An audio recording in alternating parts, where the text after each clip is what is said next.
Every exploration of the old world always opens us up to new possibilities, and yet we haven't really considered the dark side of the old world. These other accounts that conflict with the accounts that we have of incredible buildings and a remarkable balanced civilization. Yet we have to consider these darker accounts. We have to consider the fact that the old world was corrupted in its own way, and that there are accounts that do corroborate that corruption. Join me today as we explore these accounts and explore.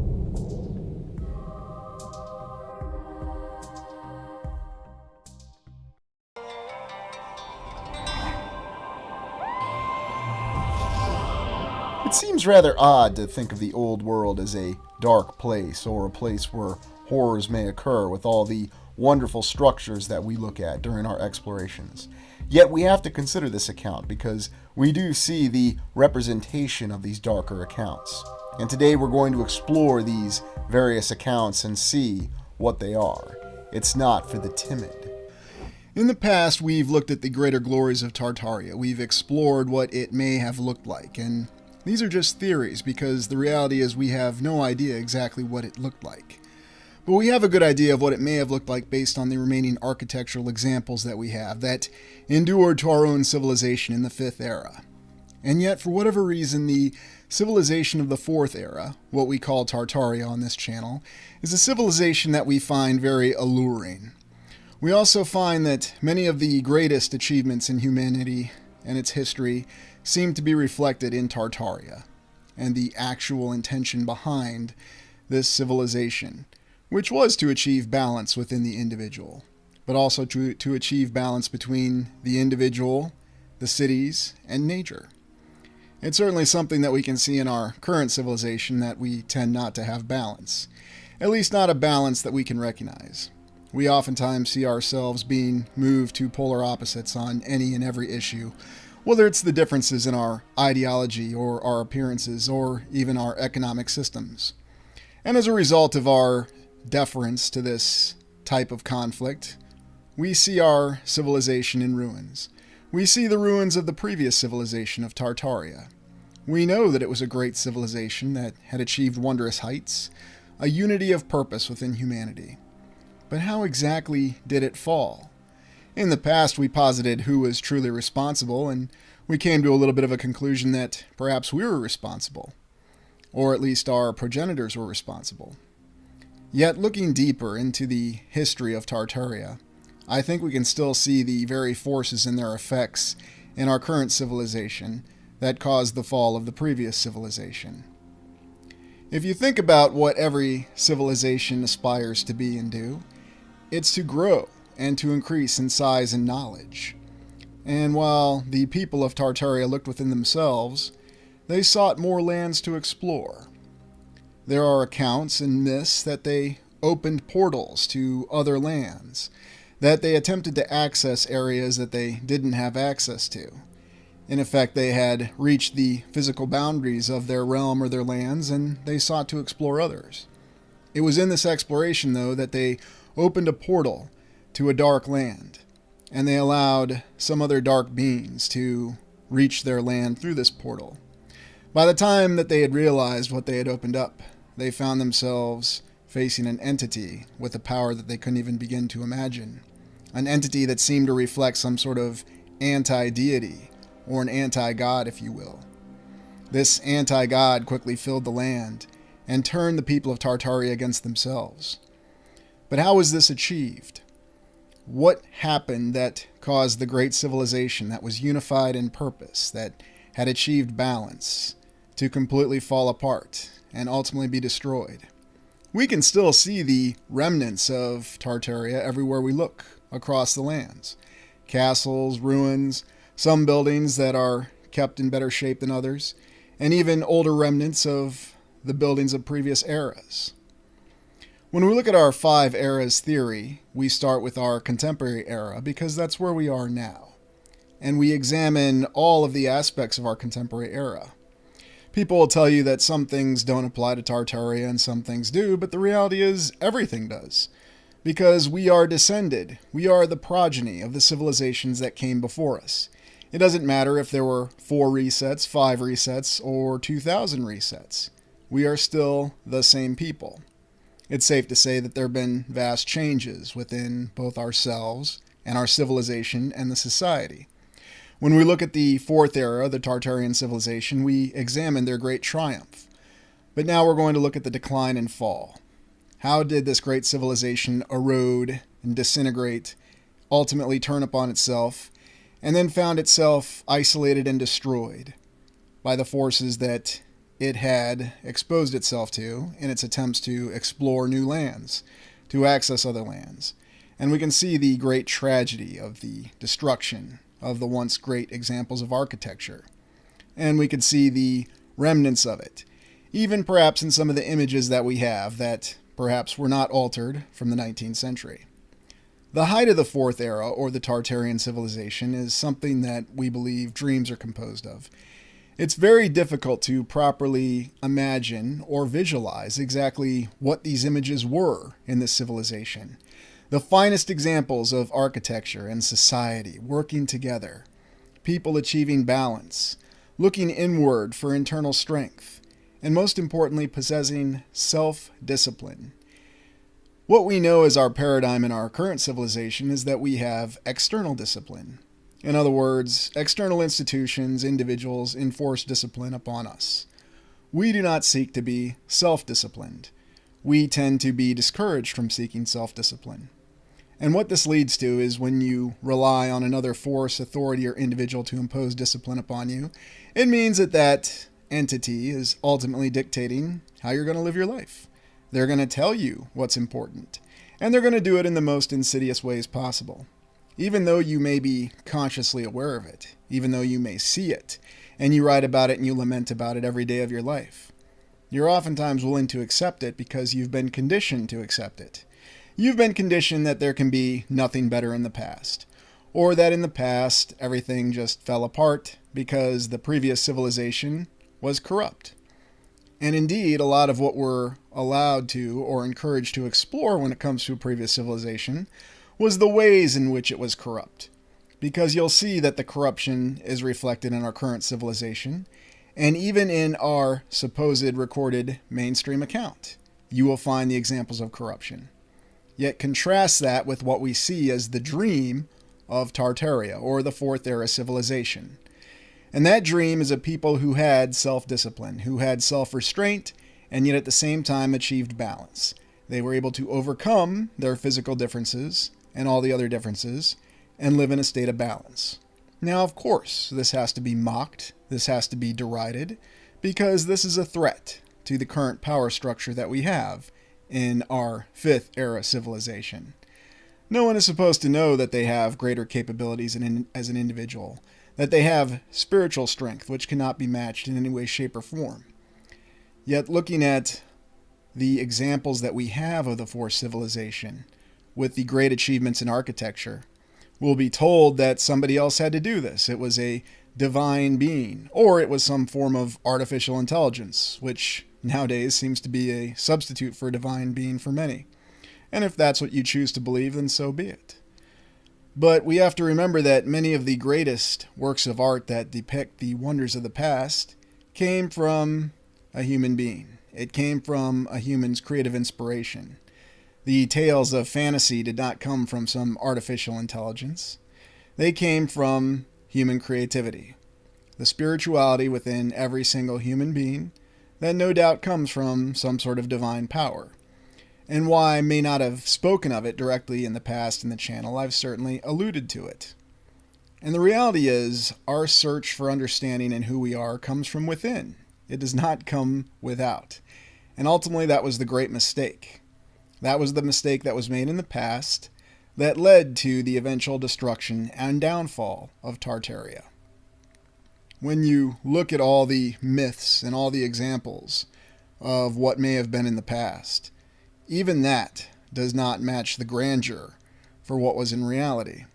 Because we can look across the lands and we can see great examples of horrific destruction in Siberia, in the northeastern portion of Siberia.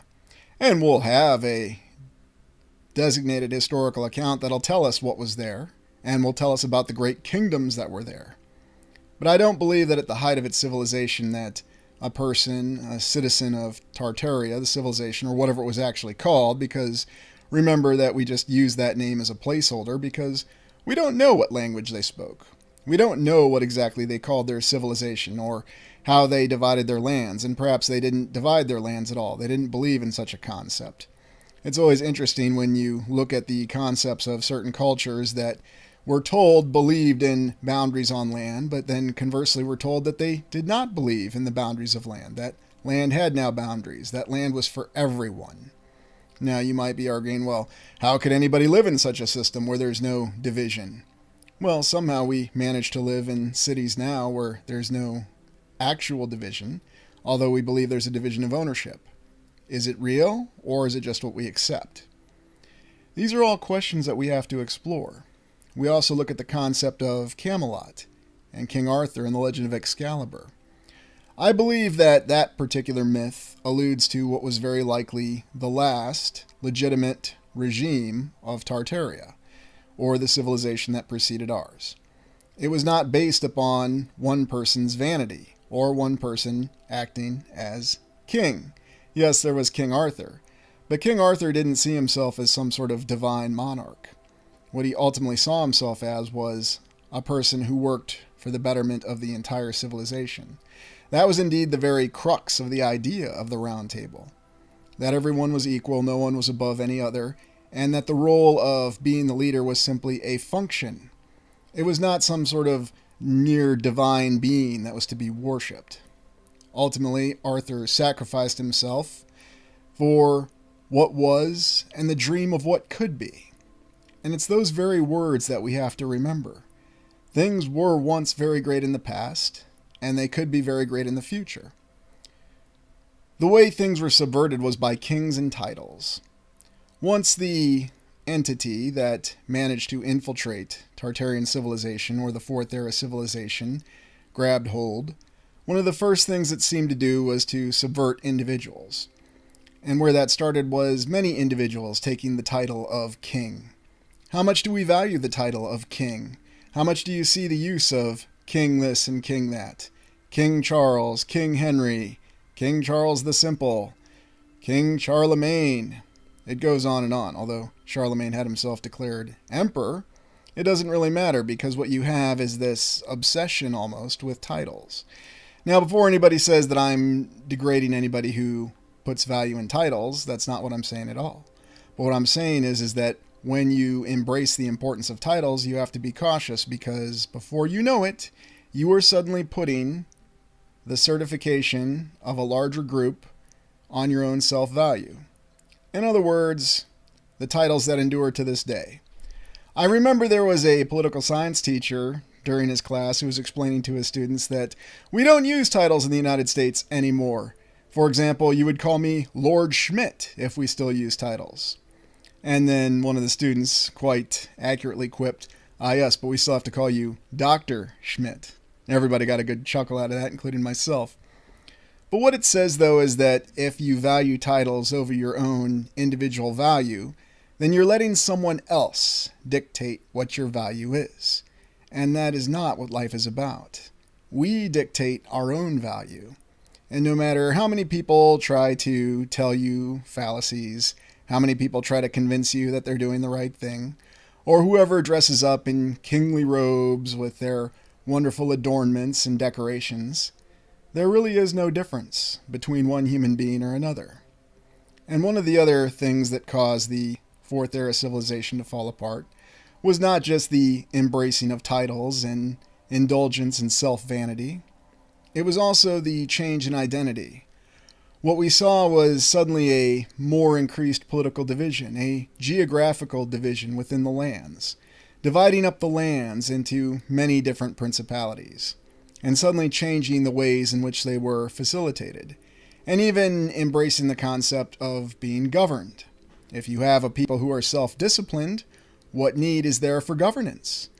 But if you have a people who are not self-disciplined and have to be disciplined by an external force, then you have every great need for governance, which involves individuals taking the titles of king and dressing up in all the pageantry that you can imagine, with flowing robes and very nice tights, And we have room for queens too, or it doesn't really matter. Anybody can call themselves a king. It doesn't matter what your gender or your background is, or it's interesting how it even transcends cultures, that pretty much anybody can be declared a king for any point in time, or an emperor.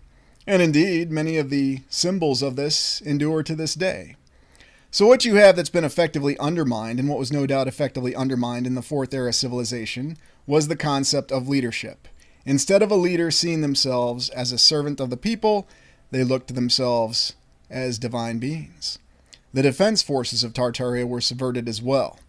Now, I've long had an exploration looking into the military orders that we have of the medieval period, and not just focused on Europe, but all the other military orders across the lands. Yet, we can see a great example in the military orders that we believe are associated with Europe, even though they operated extensively in what is today the Middle East, such as the Knights Templar, the Teutonic Knights, the Knights Hospitaller, all the other military orders that we have. The one that tends to get the most attention, though, is the Knights Templar. What we're told about the Knights Templar in our official history is that they were a military order that was founded for the Crusades, for the European or the Latin nations, as they were called at that time, to recapture the Holy Land for Christendom. And in their foundation, though, we seem to have views of chastity, views of poverty, and that they were specifically dedicated to their mission. But the Knights Templar, unfortunately, according to the official account, decided to embrace the concept of wealth, and that they were, in effect, one of the early banking systems, at least according to the official history, that presided over Europe, and as a result of which they were targeted and destroyed by the monarch of France, again according to the official history. And yet, if we look at how they operated, the Knights Templar, if they had stayed true to their original vows, what was closer? What was closer to the original concept of the once great military that defended Tartaria or the Fourth Era civilization? I believe it was the original vows and concepts of chivalry.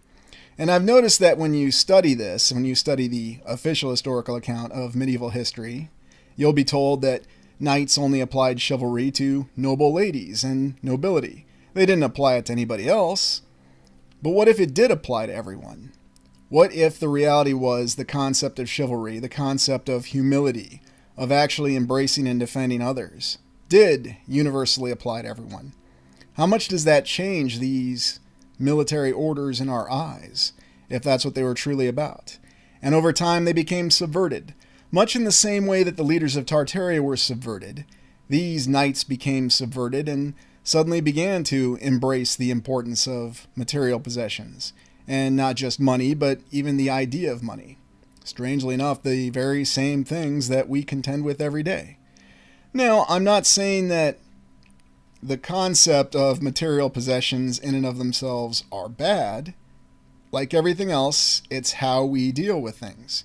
If we allow ourselves to be consumed by anything, whether it's material possessions, love, or anything, it can cause us to do things that we would not do otherwise. Because suddenly we start to value the idea of this over our own self-discipline. We lose our self-identity. And if you look at the things that we contend with every day, it seems as though everything is directed towards keeping us from understanding our true selves. And this is very true when we look at the official historical account of the Knights Templar. This is a military order that had a very noble purpose and seemed to have a very noble method, a methodology behind how they lived true to that noble purpose and those values. Indeed, the Knights Templars are viciously derided as evil, or the antagonists, in the novel Ivanhoe by Sir Walter Scott. You might remember we looked at the Scott Monument when we did our exploration in Scotland. It's a very striking monument that supposedly depicts characters. This is the original depiction of the Knights Templar. Two knights riding one horse, and the reason being because they were impoverished. That was one of their essential vows. Very similar to the Franciscan monastic order in Christianity, that they embraced poverty.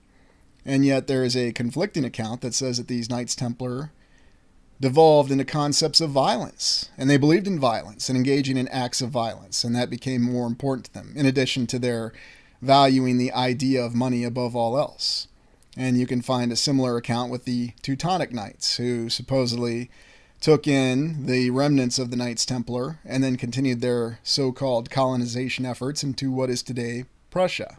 It's very interesting, and this is all the official historical account. Yet, again, there are conflicting accounts that say that these military orders once had a more noble purpose, that knights truly did live true to the concept of chivalry, and that it didn't just apply to a select few in the population, but it applied equally to everyone. So what's reality and what's merely the blended fiction? It's hard to say. And that's all by design. We're not supposed to have a clear account of the civilization that preceded us. Indeed, you're encouraged, and it's quite okay to talk about the Knights Templar once they had devolved.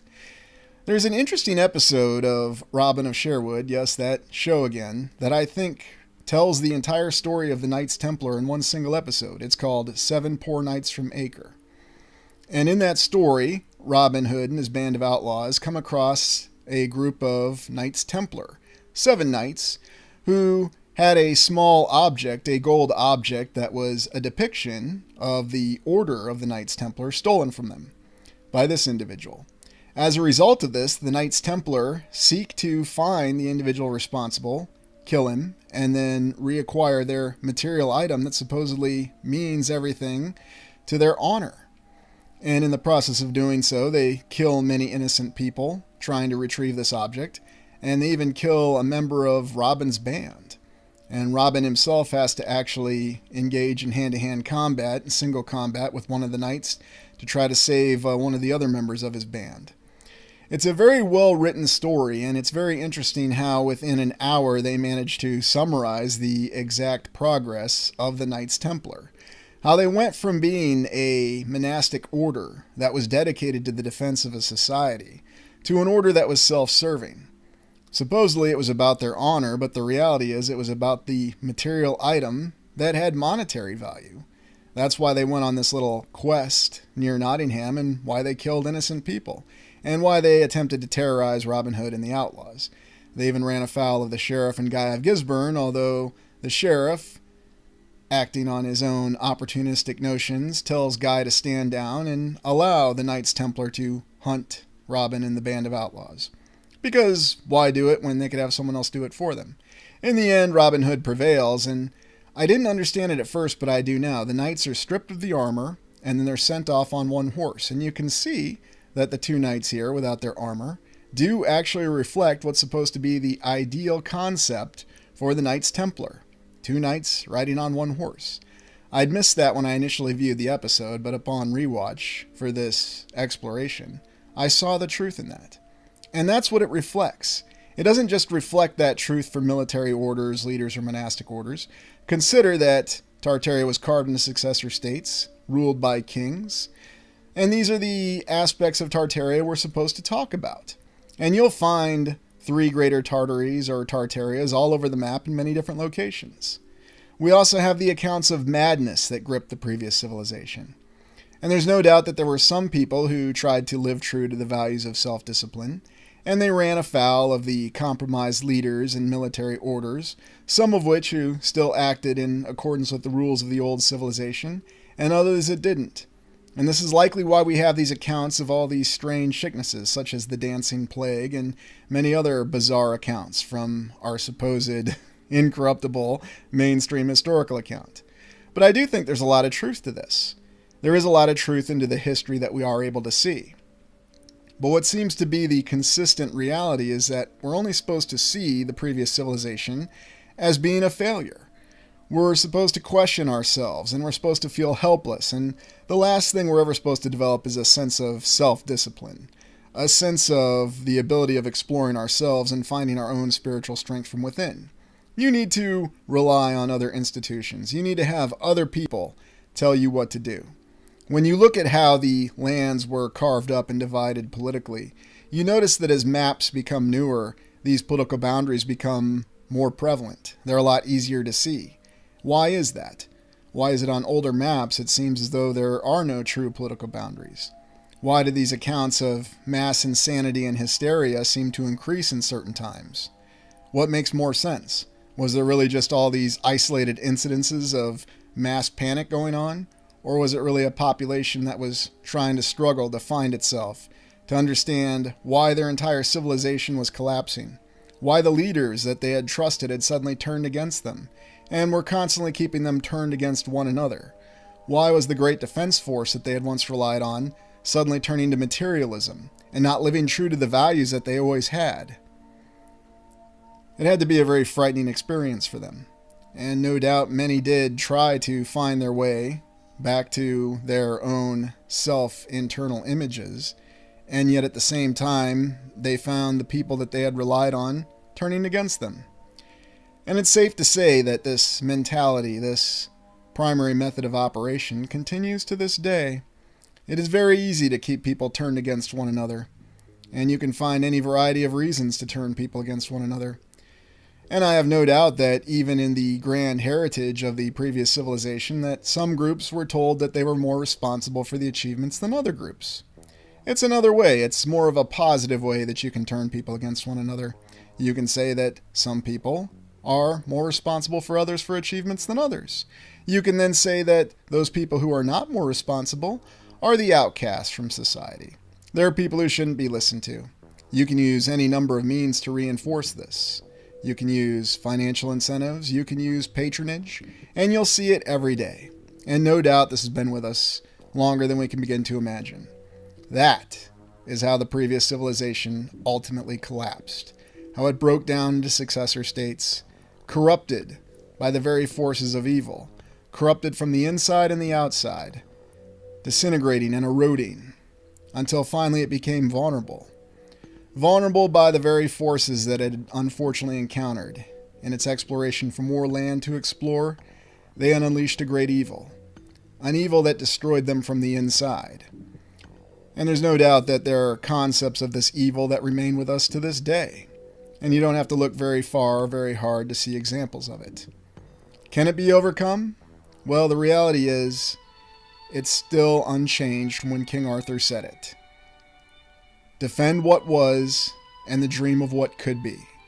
There is still a very powerful dream of what could be. Thank you for joining me. Please like, comment, and subscribe.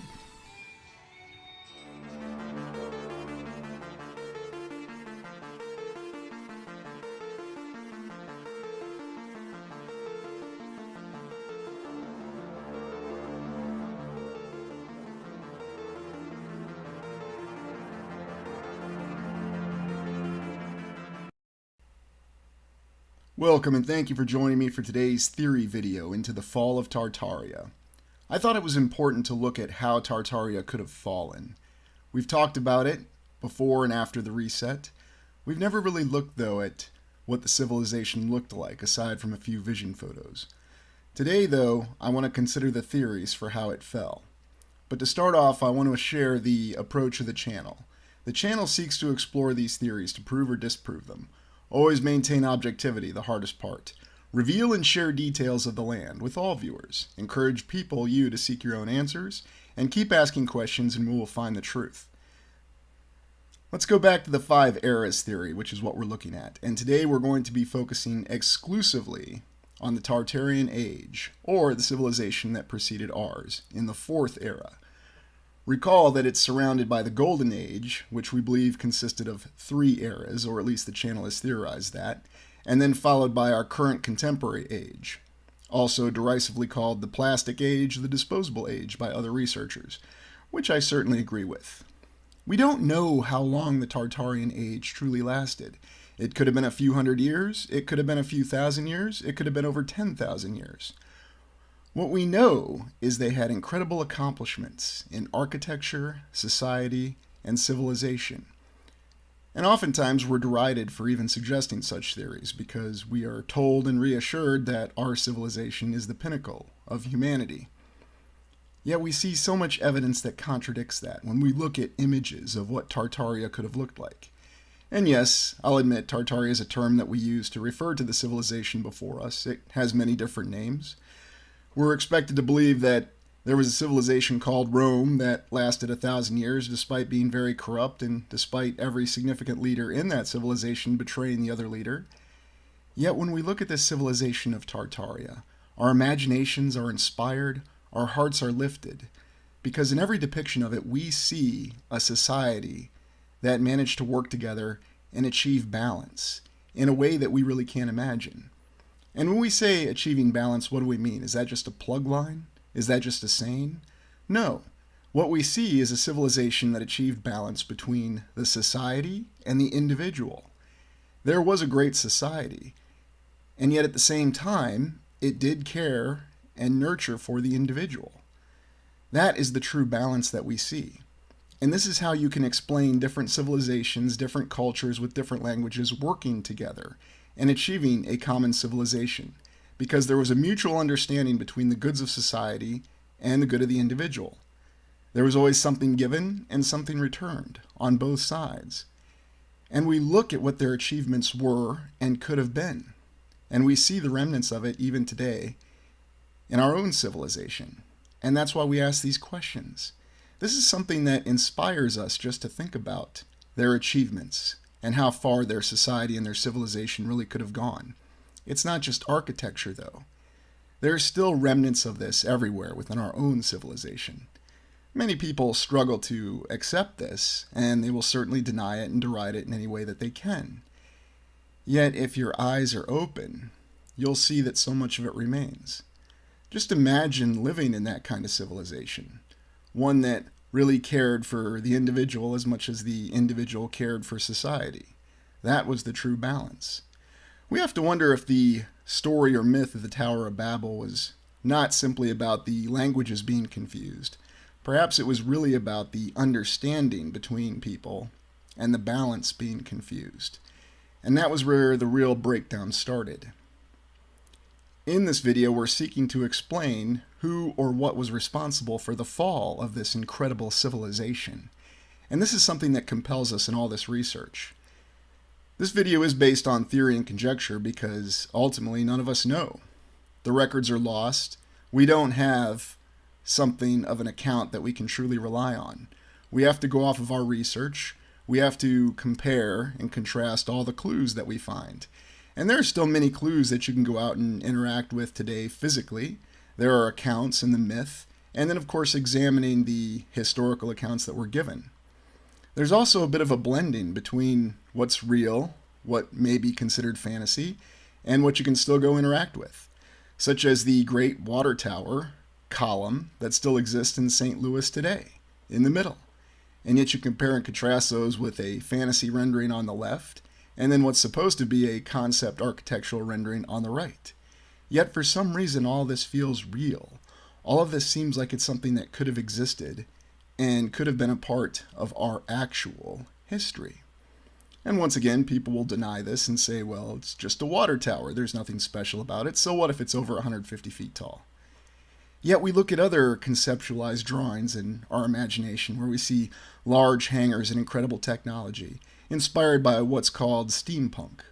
Yet somehow it feels so familiar to us, as though this is something that truly existed in our own history. It doesn't seem like it's that disconnected. We also see the incredible hangars and the remarkable buildings that could have contained such devices. We also have so much imagination for the different methods of travel that could have been used and connected such a civilization. Travel on the ground, travel in the air, travel below ground, with many different means, whether it was airships or other aspects that we can't even imagine. Some of these structures clearly still remain, with all the Union stations and their tall ceilings and all their incredible hardened construction on the inside with materials we can't imagine. Yet we have to accept the fact that the civilization is no longer with us, that it was lost. But why was it lost? This video, we're not seeking to point the finger at any particular group of people, because the theories that we're going to propose involve what happened with the previous civilization. And I believe that we do far too much of trying to blame one particular group of people for why we're in the situation we're in. We're going to look at three options, and the first one is we made it happen. The corruption that is inherent within human beings, and many of the myth stories that we have say that we grew too arrogant in our abilities. It's possible this same aspect could have struck the previous civilization. They attempted to do something using their science or their balance of science with nature to go even further in their capabilities. And in the prospect of doing so, they created a great disaster. Was this disaster or some combination of natural and artificial forces that brought about some sort of plasma rain that destroyed the entire civilization?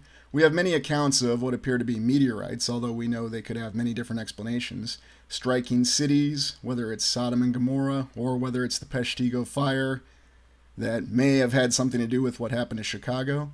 We just don't know. We don't know exactly where these events happen in history, and yet at the same time, there are far too many accounts of this to truly ignore.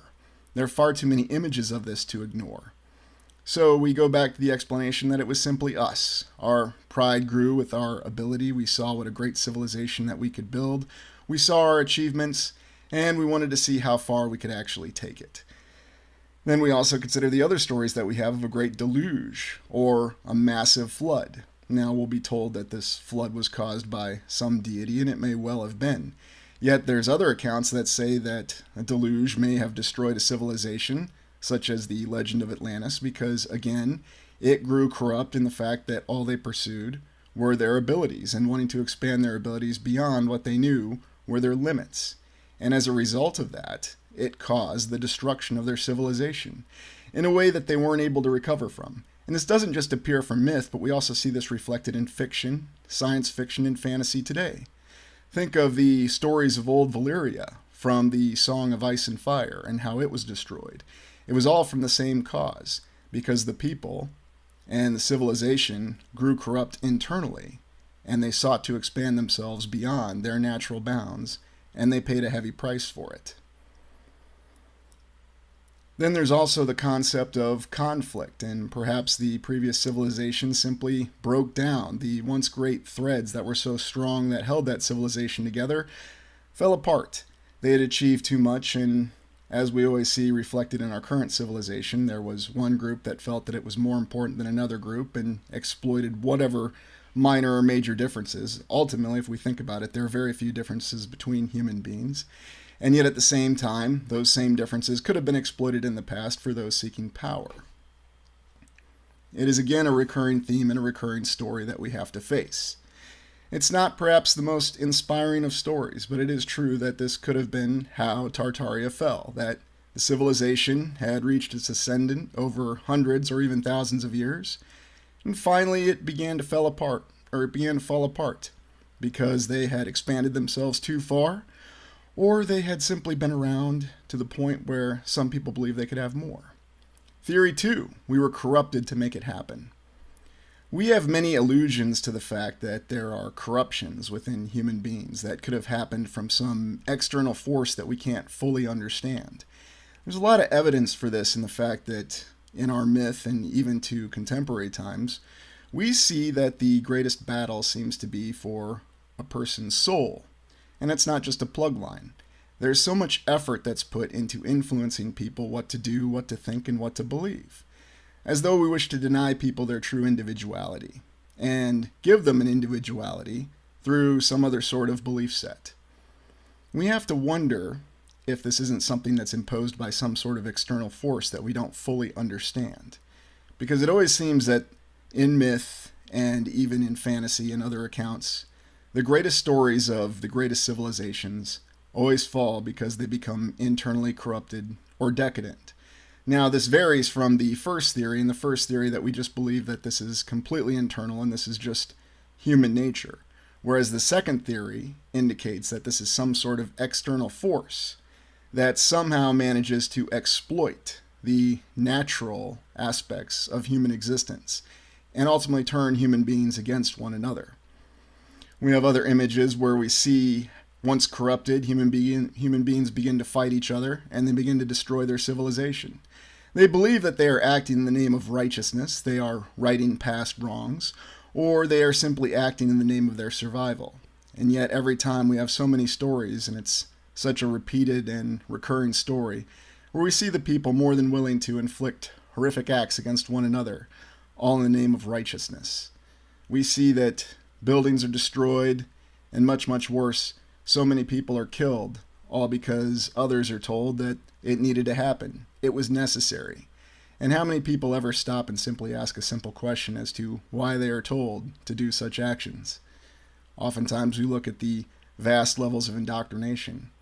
And yet in these images, we see what can happen when people are motivated to this extent.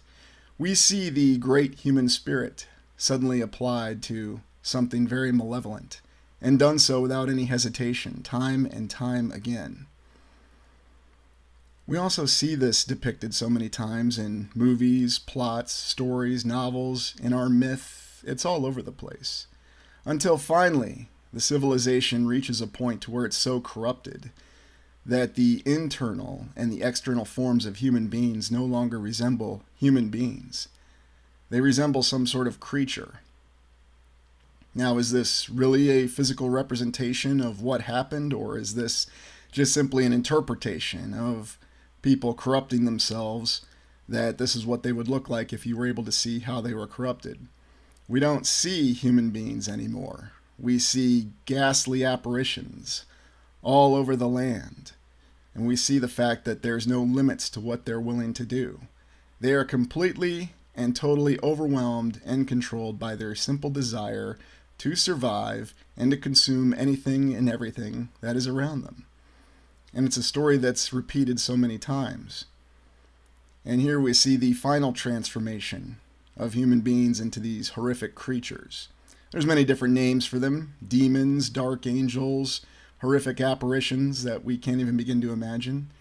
Yet it appears in every single society. It appears in every single myth that this can happen to human beings to where they can become corrupted. You'll see slight variations in what the names are for these creatures or the processes by which this happens. And yet when we step far enough back and we look at this in totality, we see that this is the exact same story, repeated time and time again.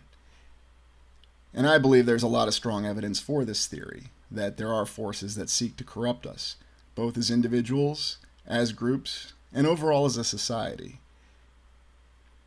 And then finally, the third theory: Tartaria was destroyed by an external force.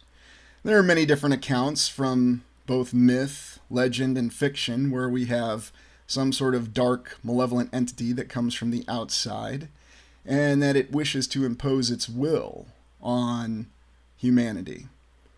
We see this reflected perhaps in the Lord of the Rings and Tolkien's world, where we see the original Valar, one of the great deities, who had been corrupted and sought to corrupt the natural order of the world, and dedicated his entire existence to corrupting the world. It's very possible that our lands in the distant past could have been subjected to such an external force that sought to destroy the existing civilization. It is possible that that's what could have been inflicted on the previous civilization of Tartaria, that some sort of external force accessing the lands, whether it was through some sort of portal, some sort of interdimensional nexus where there was travel between dimensions or other lands. It sounds far-fetched, and yet at the same time we have so many different indications through many different perspectives that indicate that this is indeed possible. And it does give credibility to the fact that there could have been some sort of external force that attacked the previous civilization, targeting its cities and attempting to overcome it through an external existential battle, utilizing forces and means which we can't possibly understand, given the level of destruction that we see across the lands. Or perhaps it's some combination of these three theories. Perhaps all aspects play a significant part in what caused the fall of Tartaria. There was internal corruption that was inherent because the civilization had been around so long. There was an external force that attempted to attack it physically, but was defeated by the strength of the civilization. So the external force changed its approach. It changed its approach to corrupt the people from within. And we have to ask the question, does that corruption still exist to this day? Is it really the fact that human beings are born to be something inspiring, to achieve great things? Yet time and time again we see how they are corrupted by the purposes of others. And perhaps there's some malevolent entity that we can't fully understand. My theory comes from Neverwhere land. There's a segment in the 1981 Canadian animated film called Heavy Metal, and this segment was called Neverwhere land. It's a segment that did not appear in the final film. But just to summarize, this is one of the most disturbing segments you'll ever see.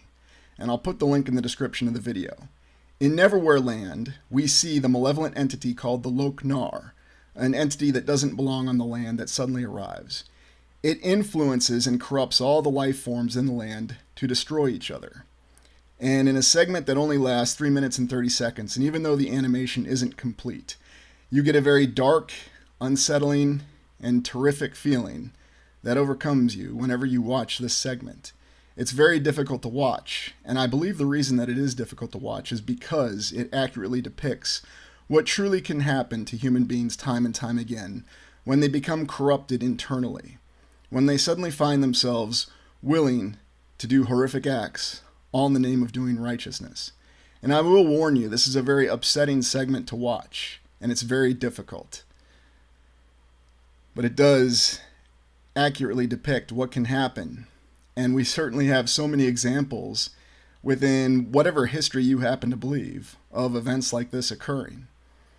And that's probably why it's so upsetting and disturbing to watch, because we can't deny that what we're seeing in this 3-minute animated segment that wasn't even complete, that causes us to feel self-reflection, realizing what we could be truly capable of. We have the ability for greatness.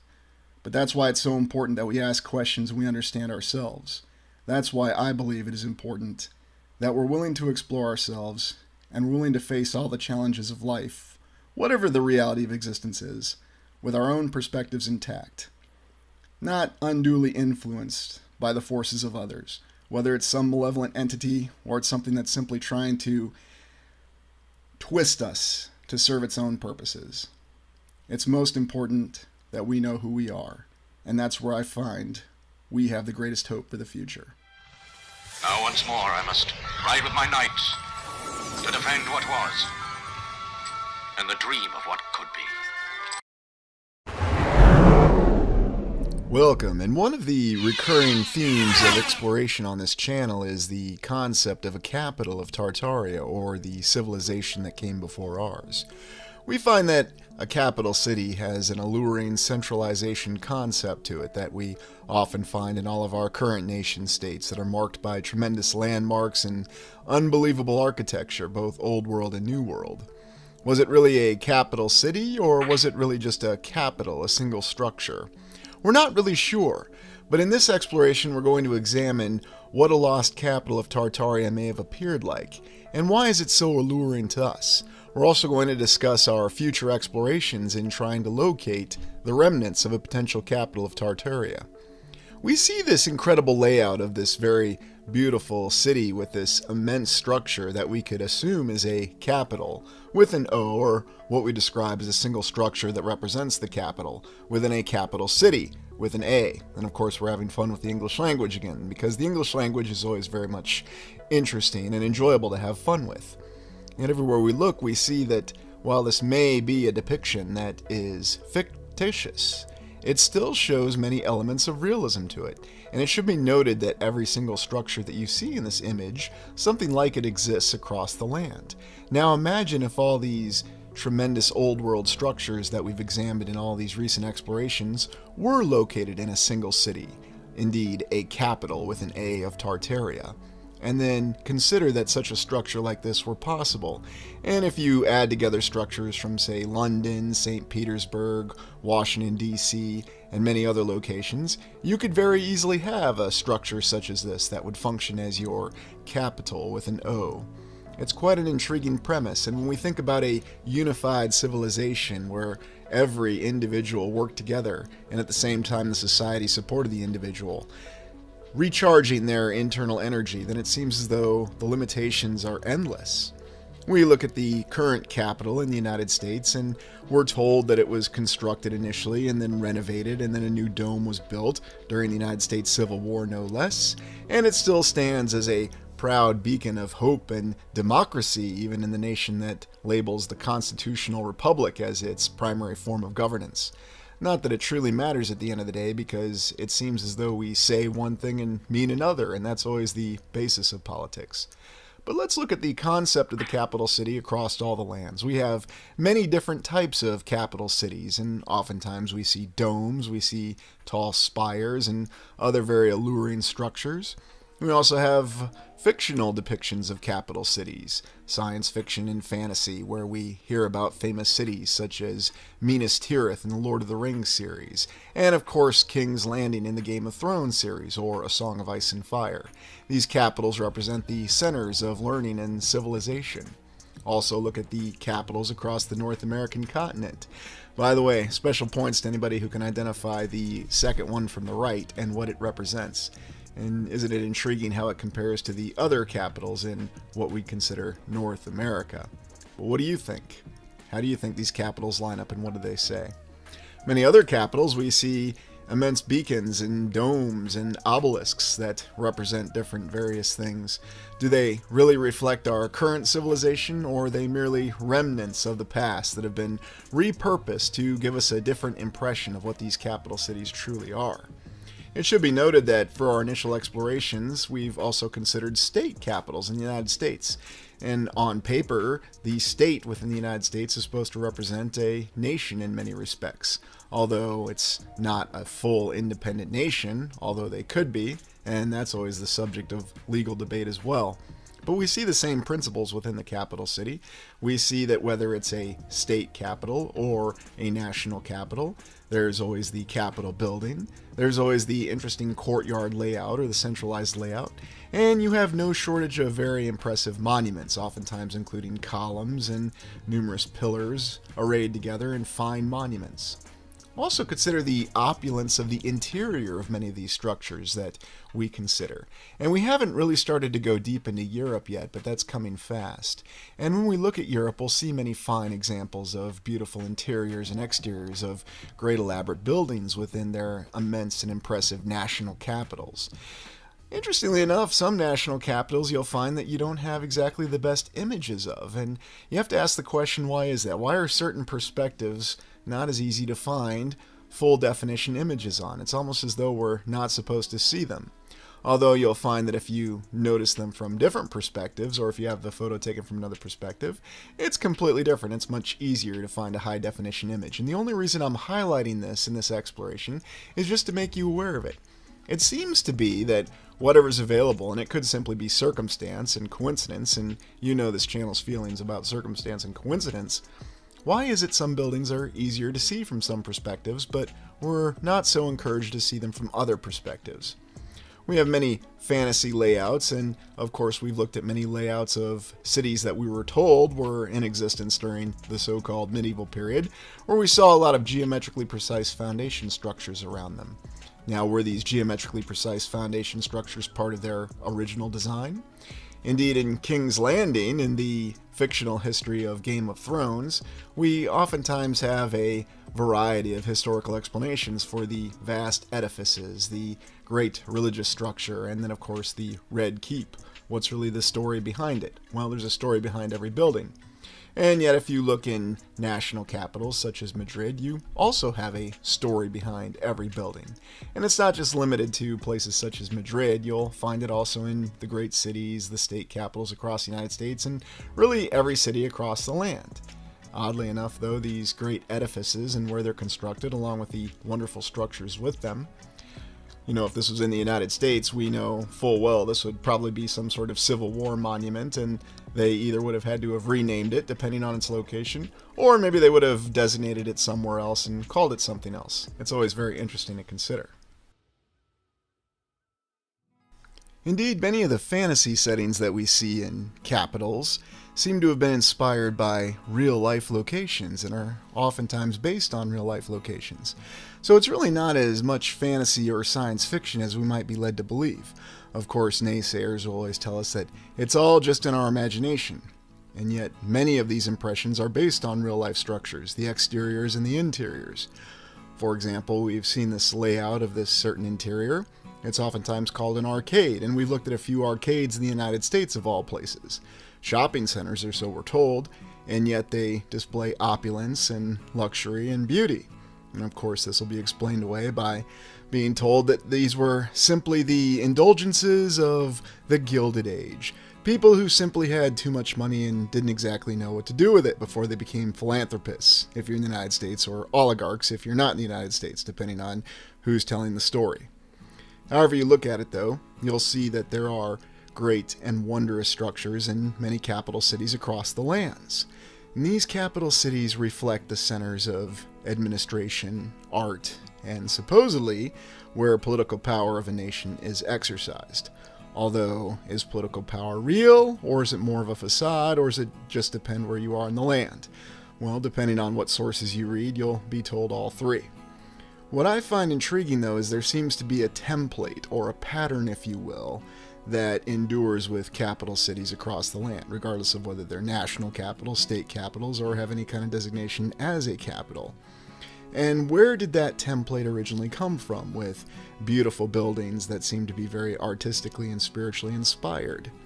It seems to be clear that that original template either must have been the actual capital of Tartaria, or perhaps Tartaria was broken down into regional districts that had what Old World Exploration and myself refer to as hubs, or large areas, large cities that seem to have a specific function or administration. Let me be clear, I'm talking about large cities, not the other term that I tend to use when I'm talking about our lovely 5th era cities. So what does it come down to with this administrative function? Well, let's take a look at the example of Avalon. The story of Avalon actually comes from the Arthurian legend, or La Morte de Arthur. What exactly is Avalon supposed to be, and how could it possibly represent a concept of what the capital of Tartaria was? We're told that Avalon in the Arthurian story... No, not that Avalon. There we go. The Isle of Avalon. Once Arthur died, or rather, once Arthur was asleep, following his grievous wound in the last battle, he was taken to the Isle of Avalon to recover. Could this potentially have represented some pre-existing civilization's capital, or at least the concept of a capital? Or for that matter, could King Arthur have been a significant commander from the old civilization who was trying to restore that which was lost due to the chaos that we've speculated inflicted the previous civilization? There seem to be many different indications that that is indeed what is happening, and for a time Arthur was quite successful.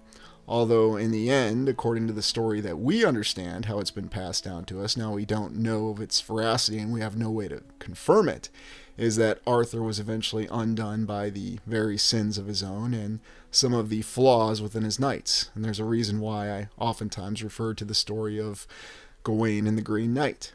I think there's a lot of reflections in it and how humanity and how individuals have been challenged over time. There's also some sort of compelling baseline truth within the Arthurian legend. And it's not just in the Arthurian legend. It's not just in the Western cultures. You'll find it everywhere across the land. The Eastern cultures, the Middle Eastern cultures, the African cultures. There's actually a lot more similarity than we like to pretend there is. It seems to be that oftentimes, though, we're told that there are many vast differences, and yet many of the stories have many of the same aspects to them. The aspects of trust, the aspects of belief, and the aspects of individual strength. And we see that reflected in the story of King Arthur, which is one of the reasons why it's a very compelling story. It's probably also a reason why the story has been retold numerous times, and it seems to be degraded and denigrated every single time that it is retold, along with many other stories, whether it's one of our original myths or even a movie that we think may have came out in the mid to late 20th century. There's actually the aspect that Avalon might truly exist, and indeed Arthur's tomb might be a real place that we can access. And I'm not going to refer to the more well-known one, Arthur's Seat, we'll get to that in a moment, but consider that if at this great tour there could actually be a burial site for Arthur and his remnants. What happened to the rest of the knights? What was the true story behind the Arthurian legend? And I've referred to Robin of Sherwood numerous times in previous explorations, and I'm sure you probably won't be surprised to hear that there's a 3rd season episode of Robin of Sherwood called The Inheritance, which concerns Robert of Huntingdon, who has now taken the mantle of Robin of Sherwood, his attempts to help the new heir of Camelot, or at least the castle that's become Camelot in the distant future, and he has to make a difficult decision if he's going to continue to serve Herne the Hunter, or actually serve the spirit of King Arthur. These are all very intriguing aspects, and what exactly does any of this have to do with the capital of Tartaria, you're probably asking? It's in the mentality of it, it's in the spirit of it, and it's also in the concept of having a leader and individuals who assist that leader in actually taking full responsibility for the people above all. I think one of the things that we tend to see with many leaders, whether we call them president or king or queen, emperor, empress, or whatever, is that oftentimes, and our mainstream history will corroborate this, they tend to be self-serving individuals. And what we glean from Arthur in the story of the Knights of the Round Table, and even in the very concept, the Knights of the Round Table or the Knights of the Round, is that they were about serving the people and the society above all else, and yet they managed to achieve a state of balance in doing so. And that is why the story of the Arthurian legend factors into the legend of a capital. And perhaps that Avalon refers to that capital, or maybe one of the last surviving regional capitals of the previous civilization, the civilization of the Fourth Era, or the one that the channel simply labels as Tartaria.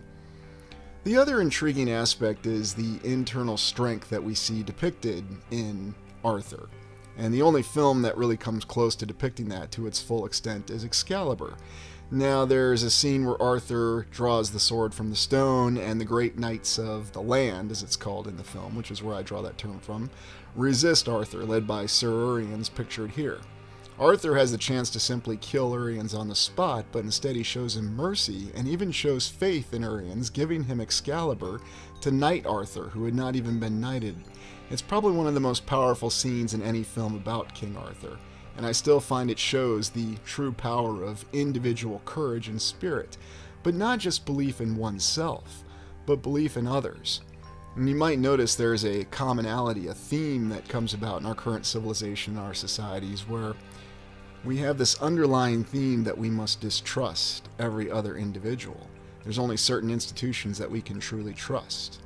And indeed, the Arthurian legend ends with Arthur finding his doom at the hands of his illegitimate and sinfully conceived son, Mordred. And that's also what's depicted in the film Excalibur. And what does that really reflect overall? It reflects that oftentimes it's an internal battle that is more important than the external battle. And indeed, when we think about the layout of our capital cities, imagine what they could really reflect if people did have that sort of internal strength that you see reflected in the film Excalibur, the fellowship among the knights and how they're really working to look after one another and the society they defend. We can find many wondrous remnants of older structures all over the land that no doubt reflect the grandeur and glory of a civilization that came before ours. And it doesn't matter where you are, whether you're in the United States or New Zealand or Australia or the United Kingdom, France, Germany, Russia, Iran, Iraq, it doesn't matter. You'll find numerous examples of these structures and a previous civilization everywhere you look.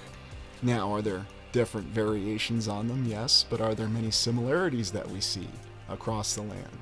And logistical feats of unbelievable triumph that defy the ability of logic to explain. And that's what we tend to see in all of our explorations. So you look back on it and you wonder, where does magic and the concept of magic come from? Well, oddly enough, science fiction author Arthur C. Clarke posited that to a significantly advanced civilization compared to a civilization that's not advanced, their technological capability would seem like magic. What if that's really the explanation for many of these myths and legends that we have, and strange things that still seem to endure with us to this day? It's also noted that when you travel to certain lands, wherever you are, you'll notice that there seems to be a different sort of feeling depending on your exact location. Now, a lot of us might attribute this to personal experiences on these lands, but what if there's something more to this? What if there are some lands that have a mystical, spiritual energy that resonates with them to this very day? And that for this reason, that when you travel to these lands, you can feel these unique healing properties. In my own personal experiences, I've felt this in many locations, such as Ireland, and even in the Middle East, in places that people would think were beset by conflict, and yet at the same time, there was something so much more to them. You can feel that there is a rich and beautiful history that's oftentimes overlooked. And it seems to be something that we associate with our modern cities to this day. Many of these cities have a different history to them that we suspect, and they have these old world structures and these tales that we'll just be told are myths and legends that we should dismiss right out of hand. And there's no way that Los Angeles could have ever been a wonderful, beautiful city where every individual felt that they really contributed and they felt included within their government. But it is possible that it existed. And if we look at the origin of our cities across the lands, we see that we're oftentimes given conflicted accounts and perceptions with how we're supposed to regard cities now in the Fifth Era. But if we look back into the past, we find that's not always the case. We find that there is much more to them. We find that there is an internal strength that still endures in all of us that is reflected in these cities. And even though in the Arthurian legend there's stories of betrayal and there's stories of people succumbing to their own individual whims, it does reflect to the potential of a capital city, such as Camelot.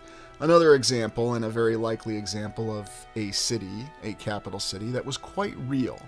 And we have many different descriptions of Camelot. And did it reflect a once existing Tartarian capital? Or was it in fact the Tartarian capital? And where was it possibly located? We also think of the existence of Arthur's son Mordred, and the entire concept of Arthur was that he was supposed to provide an heir to wield Excalibur and maintain balance over the land, and that's not what happened. Instead, his son represented the very base of all of his sins, and unfortunately he was forced to kill his son in order to restore balance to the land. But there's something more that's reflected in that when we think of how our current civilization constantly causes us to question ourselves and causes us to doubt what our own understanding of ourselves are. Indeed, it seems as though every single event that we encounter every day, whether it's just living our lives in our homes or going about our regular jobs, they seem to cause us to question our very place and our very role within the land. And yet we find that we have a lot more power over this than we're led to believe. If we simply step back and take a look at things and view things with new eyes and just start with looking at the once great structures of the past and how they integrated with the land, that seems to be something that was much more effective in the past. Even though we are constantly told about how our current civilization values the environment and the ecology, it seems as though we're oftentimes struggling to live in balance with it.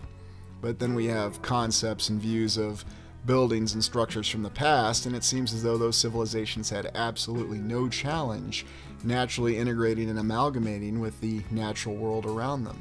Indeed, it's one of the facets that you see in many of the geometrically precise foundation structures or older castles, where it seems as though the very walls and the foundation is perfectly integrated within the terrain, and you see that there is a natural look to many of these, what we'd call facilities or buildings or structures, or even the old capitals, that generates a sense of spiritual well-being in every individual. And perhaps that's where the real fairy tale concept of all these castles and these older structures come from. Now, could the capital, with an O, of Tartaria have actually been some magnificent great castle, very similar to Camelot? Absolutely. But it's not just Camelot and Avalon. Oh, look, it's Sir Davos Seaworth, the early years. It's not just the concept and the capital of Avalon or Camelot, or if they were just simply myths and legends that we're interpreting as previous regional capitals of Tartaria. There seems to be some deeper concept that endures to this day. And it's also safe to say that there are many things even in our current civilization that are not as eroded or as deteriorated as we are led to believe. I personally believe that there are good concepts that survive from the previous civilization even to this day. It's just oftentimes we tend to lose sight of them. And there's a very definitive reason for that. We're oftentimes kept constantly concerned about our life's day-to-day challenges. And if you think about how a capital really functions, where everyone is working towards a unified purpose, or if you have everyone who seems to be in constant conflict. Oftentimes, the very nature of our politics in this fifth era, regardless of what overlapping political system we have or economic system we have, it seems as though the main goal is to pit individuals against each other. And of course, you'll have numerous drama series, fictional and non-fictional, that will show the results of these struggles, and we consider them relatively entertaining, but oddly enough, the things that we find most entertaining are the ones that still weave in the messages and the values of the old world. And there's a fact in saying that, because if you look at what the most popular intellectual properties are, what's their baseline? Hint, it's not actually in the superficial aspects of it, it's truly in the old world values that it embraces. And if you watch John Boorman's 1981 film Excalibur, you'll see one of the greatest representations of the Arthurian legend, and it'll give you a good idea of what a true functioning society that was in balance looked like. And it's also stated that Arthur's seat in Edinburgh shows the remnants of what could be Camelot for all we know, or some great structure that was once the capital with an O of Tartaria, or one of the regional capitals for all we know.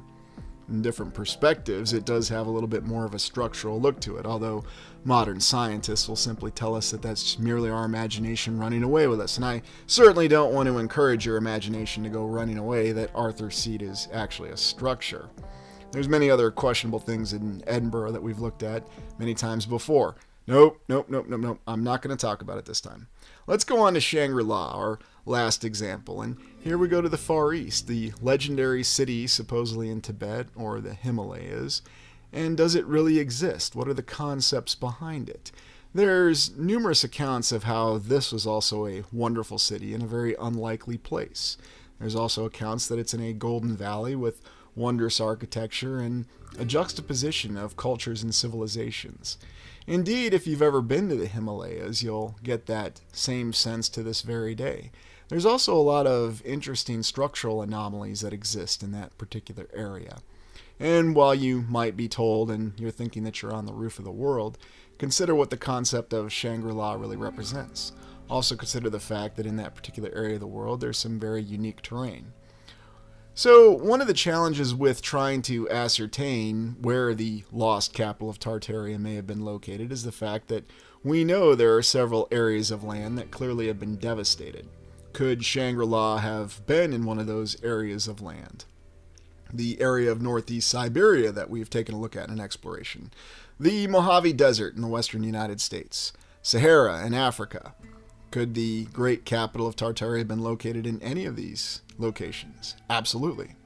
Could it also be possible that the capital, or what remains of it, is one of the current national capitals, or even the state capitals that we have to this day? All of these things are possible, and they're very alluring at the same time, because when we visualize what Shangri-La must have looked like, and when we really think about a city such as this, and we just explored some of the very impressive structures in what we call the Far East or Southeast Asia or even the Indian subcontinent, and we see tremendous examples of advanced architectural and construction capabilities, something that we know there's no way we could construct today. In fact, even in this image in North Carolina, they have a stone structure that they refer to as Shangri-La. And what does that really reflect to us? It reflects that the words and the ideas are a lot more powerful than just simply some long-lost city from a myth or a legend. It shows how these aspects still endure with us to this day. We know that there's a deeper philosophy that's interwoven and found in the deepest subtext of our baseline religions in our society. And it does still exist even in what we believe to be the fifth era that we're currently existing in. And it's because of that that I think that the search for the actual capital of Tartaria is something that's important and valued to undertake. Now, are we actually going to find it? Do we have any guarantees that we'll find it? No, there's never any guarantees. But it's embracing our internal strength and it's reading our myth and our legends that will be able to continue the search. In the next explorations that the channel is going to be embarking on, we're going to be focused on trying to locate and get an idea of where the lost capital of Tartaria was really located, or updating our theory to include the fact that there may have been many different regional capitals. Perhaps we can finally start to get an idea of how the society of the civilization that preceded ours truly functioned. We're going to continue moving forward with our explorations. We're not going to keep going in circles. And let's remember that's something else that our current civilization, for whatever reason, tries to encourage us to do. To continue on a circle, to be stuck in an infinite recursion loop, where you're not really going anywhere, you're only just going into a little bit of depth, but at the end of the day, you're just getting a mild entertainment out of it. And it never goes any further than that. If you are prepared, you can go anywhere that you want to. And it always comes from the inside. And that's why this search for the capital of Tartaria is important. And it reflects that quest that all of us are on to truly find and understand who we are on the inside.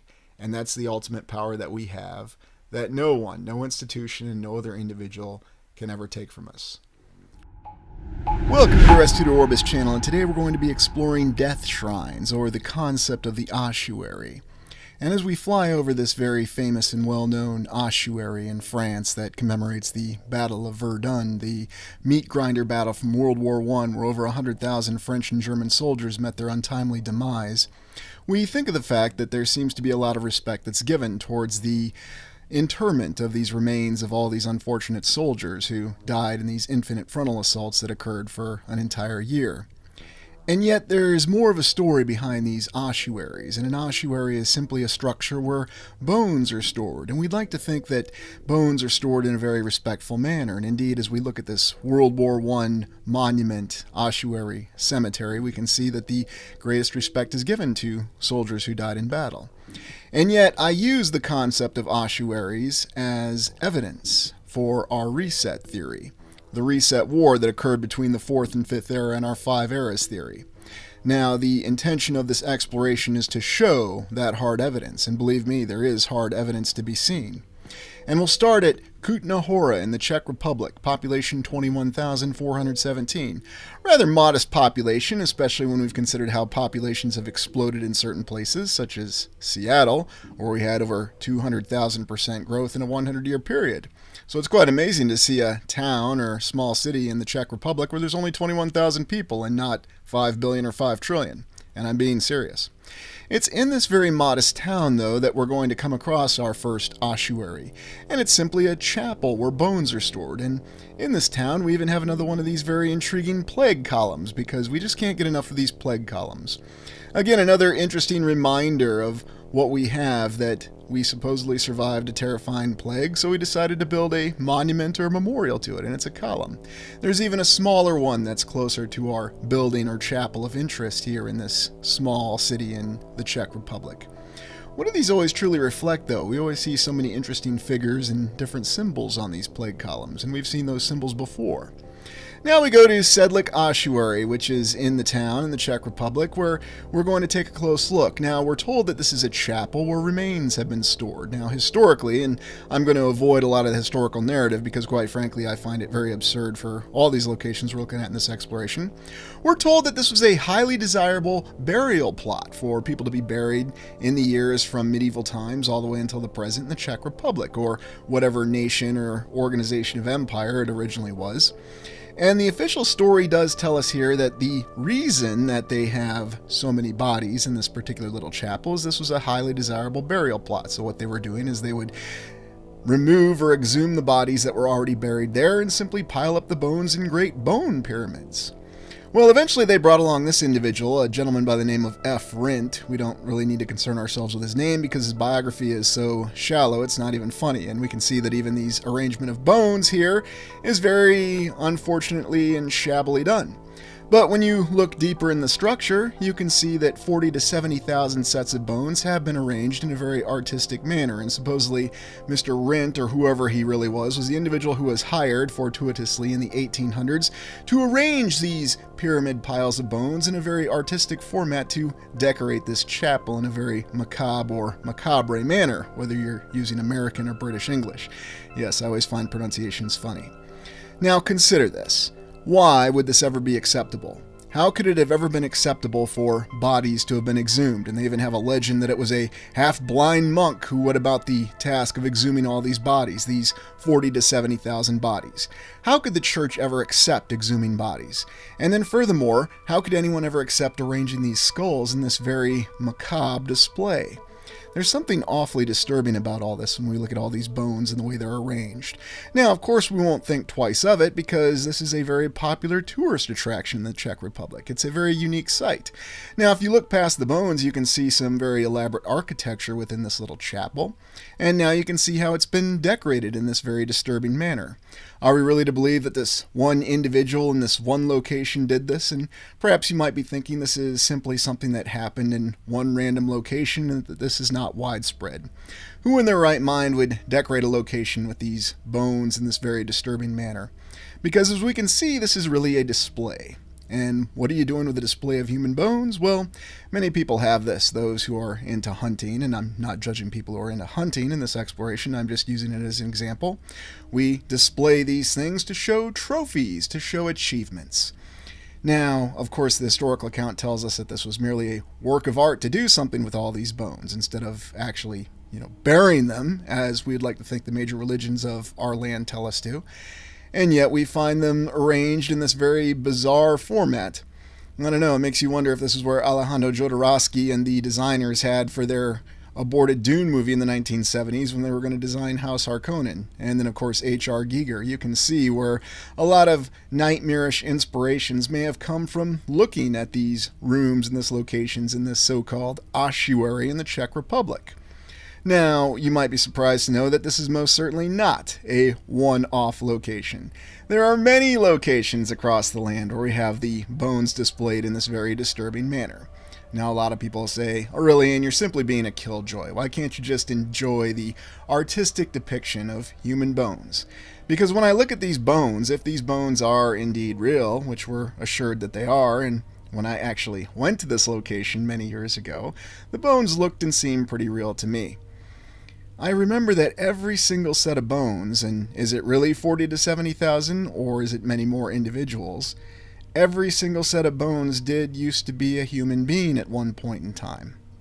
And so I remember that, and I consider that, and I find that very odd that it would ever be acceptable to any sort of society or religion, no matter what the time frame, to arrange the bones in these very disturbing formats.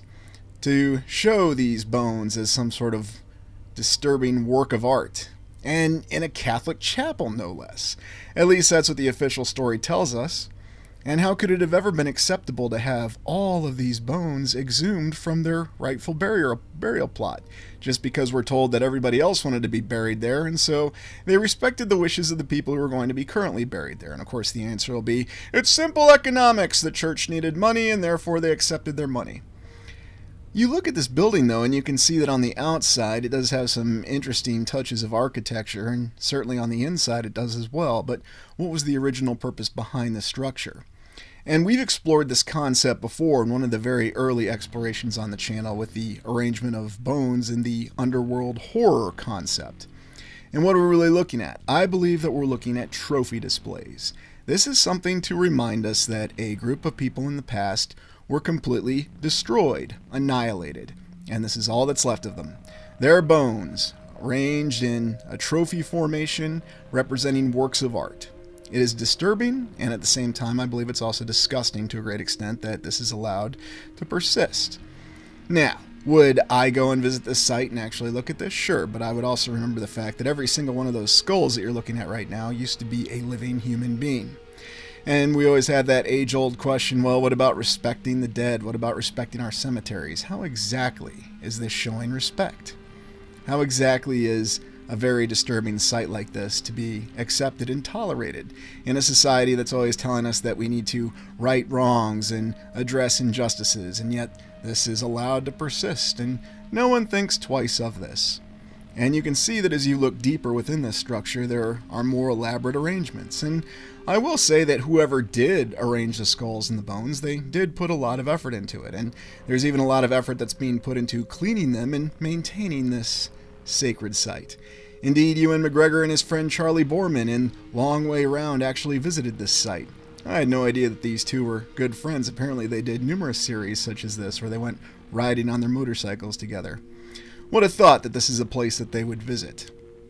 And I show this with image generation just to give you an idea of when you try to fit in factors and variables for describing a location such as the ossuary, this is what you come up with. It's very dark and depressing and very ominous and malevolent all at the same time. Now let's go to the Chapel of Bones in Portugal just to show you that there's not an isolated location. And once again on the exterior we see a very well developed structure with some portal windows and small pediments and classic decorations and very elaborate towers. Now of course the name says it all. What are we going to see in this one? And yet you can see that in the exterior they've put a lot of effort into the architecture. And Portugal always draws our attention for its very elaborate and well-constructed and designed buildings that completely defy the limitations of the time, and let's not forget we saw one of the most intact and complete star forts. And yet in this very aptly named Chapel of Bones, we have another very macabre, going British English this time, depiction of skulls that are all arranged in some sort of format. Again, reflecting what? Is this just supposed to be a collection of bones that's supposed to show our respect for all these unfortunate individuals? And again, I wonder how many individuals' bone sets are actually in this particular structure. Thousands, tens of thousands? I mean, we could guess, we could try to count, but I have a feeling that nobody has any idea how many actual bone sets are located in this Chapel of Bones. And once again, I pose the question, why is this even considered tolerable? Oh, and this little saying here saying that, yes, we're waiting for your bones, so come see the bones that are here now. Isn't that ominous in and of itself? Imagine you walk into this structure and you're not even terrified or concerned that perhaps one day it'll be your bones on display in a structure like this. But of course that's not the way we're supposed to think. We're just supposed to think that these were structures that were erected in the distant past, and even though there may be some terrifying depictions within them, this is merely to remind us that we all have mortality, and you should not be alarmed at the fact that we have bones that are displayed in a very unique way that seems to suggest some sort of trophy or great victory.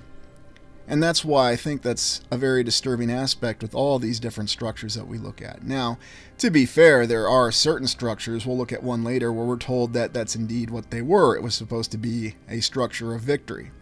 But it's very strange to me that these are official religious sites, and yet we have all these bones arranged in this manner. Again, thinking of all the effort that this took. This seems to depict some sort of warning, some sort of triumph, and never forget your mortality, and never forget the fact that this could happen to you one day, once you passed away. Now, normally I don't go down this dark line of thinking, but when I see structures such as this, and the fact that these are still standing to this day, and of course they're great tourist attractions, I have to pose those questions. I'm not someone who's just going to walk by this and say, look, there's a big pile of bones there. When are they going to film the next Dungeons & Dragons movie there? We can see Jeremy Irons chew up the scenery as there's bones of real human beings behind him. And yes, in that lovely movie, that is actually something that happened, although we're not going to hold that against Jeremy Irons. Apparently he had a house to pay for, so that's why he appeared in that movie. But on a more serious note, you can see in this particular chapel just how all these bones have been painstakingly arranged in the walls and the columns, and looking more closely at these unfortunate skulls that have actually been amalgamated into the wall. A wall of skulls. It's something that we'd expect to see in a horror film. Something that we'd expect to see that would convey terror in human beings along with a very ominous score. And yet not too far from the structure, you can find other great beautiful structures in Portugal, as we alluded to earlier, with very advanced architecture, and we're not too far from that beautiful star fort that we looked at that also had a similarly named star fort when we explored Mobile Bay. Now let's go to Skull Chapel in Poland. Well, isn't this interesting, looking at the exterior of this Skull Chapel in Poland, and, well, I guess I can say there's nothing to see here. So let's take another look at it. It's a very modest building on the outside, and just looking at it from this perspective, you probably wouldn't think too much of it. I mean, why would there be anything unique about this particular structure? Why would it actually get your attention if you're just going around Poland? And Poland is a very beautiful nation, as many are, but then you go on the inside and you can see the bizarre, macabre arrangement of skulls, bones, and yet done in an artistic format around a crucifix, no less. So what exactly is being conveyed here? Why do we have this strange fixation on depicting and displaying human remains in this way? We're taught that the major religions of the land now value the proper treatment of the dead, and even the older religions or belief systems involved immolation, or cremation as it were, although that's considered barbaric by some standards. Of course, any sort of thing can be considered barbaric, and what's really the meaning of that word? I'm not going to follow that one down, but when you look at these different structures and you consider how these skulls are depicted, you have to ask these questions because, again, there was a lot of effort that went into arranging all these bones and all these skulls to look like this.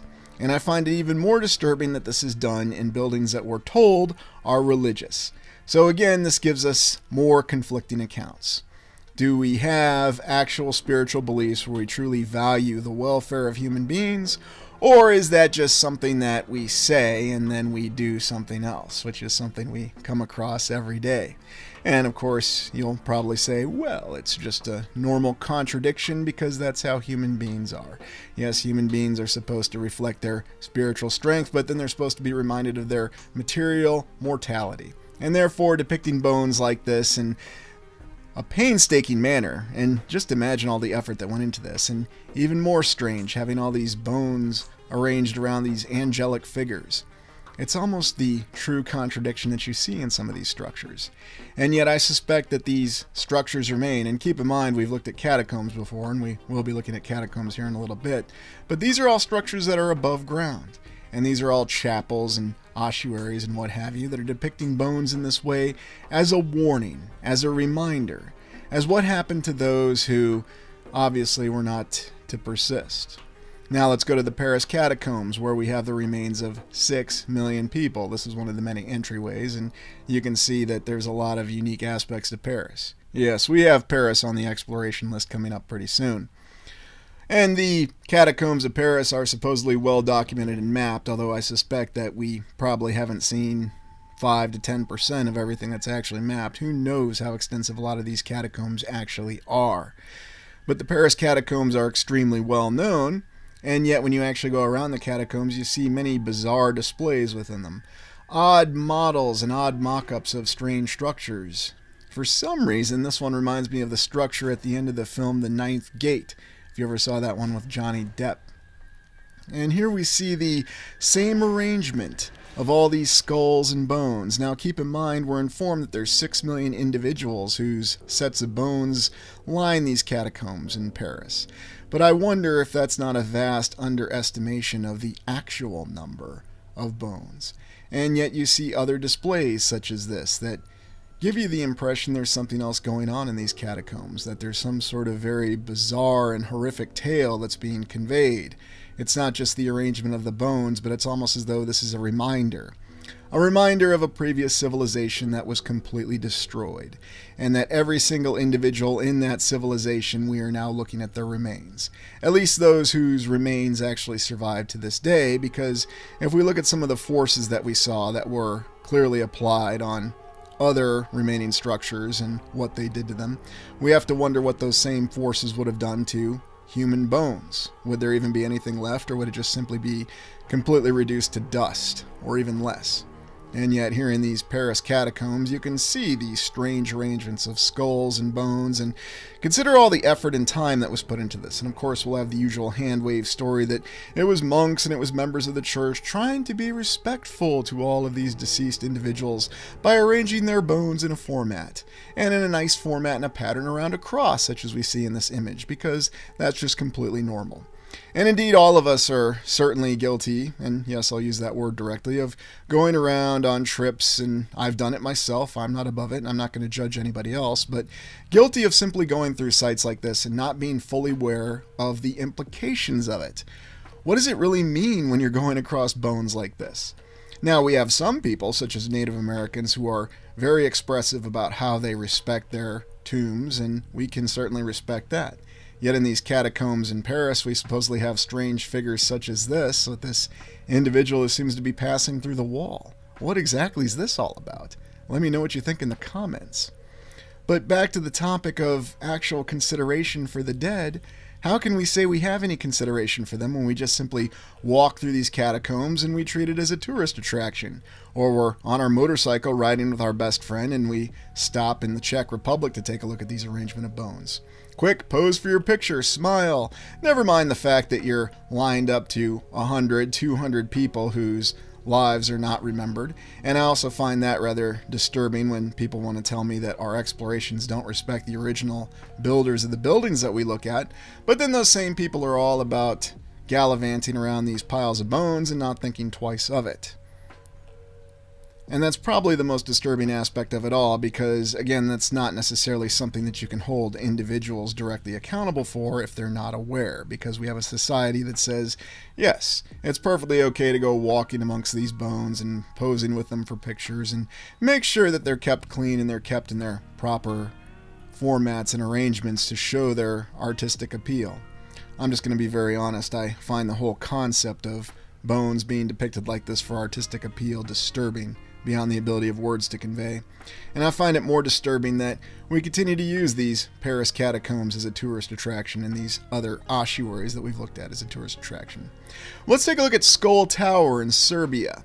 Now, this is one of the bone monuments, or ossuaries as you will, that was originally supposedly constructed as a warning when the Ottomans had defeated a rebellious force of Serbians in the distant past, or whoever they were actually fighting, and the rebellious force decided not to surrender to the inevitable, and they allowed themselves to all be killed.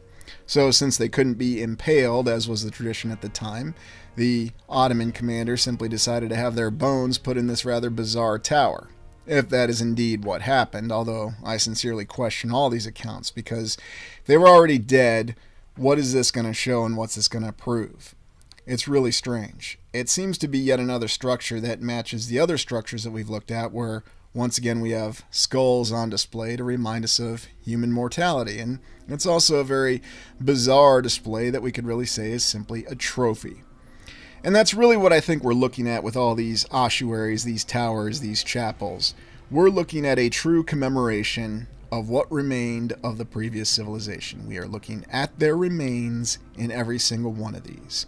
And maybe that's why it's more disturbing to me beyond any reason, is because these were once human beings that were probably the part, or at least the end, of a great civilization. And now their bones are displayed as trophies, a reminder of a civilization that was destroyed. Now, whether it destroyed itself or it was destroyed by external forces, or, as I suspect, a combination of both, it's very unfortunate that this is what's remembered of them. Because we can certainly determine that in our current society, if any other certain group of people that was defeated in a conflict in the past, anything from the 20th century, and they had their bones depicted like this, there would be quite a response to it. At least we'd like to think there would be. But I suppose for a lot of people, it's just what they're told to value and what they're told to be upset or concerned about in the day, in the moment. Because it's always interesting to me just how fluid it really is. And yet you can see and get the almost lifelike and disturbing quality just looking at these skulls. And who were these people exactly? And is this kept as a reminder to us to stay in line? Because just as we saw in the little chapel in Portugal, if you're not careful, it could be your bones in a wall someday. And you're not supposed to forget that. Now, I know it's probably one of the most darkest and morbid thoughts that I've had since having the channel, at least since doing underground horror, but I really don't know any other way to convey this. I believe that these displays are definitive evidence of the remnants of the Reset War. They're victory trophies. Welcome to the Restitutor Orbis channel, and today we continue our exploration into the morbid concepts of death shrines and catacombs. Today we take our explorations to the New World, or the Americas as it's called, and regardless of which term we use, there's a dark, insidious secret hidden in the land here. Come join me.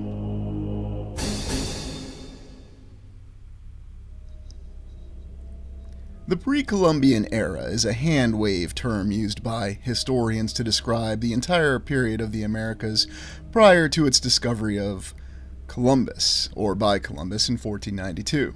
We have sites such as Machu Picchu depicted here, which show us great knowledge and construction capabilities and architectural prowess. And yet at the same time we see that there are many different aspects of art and deep civilization.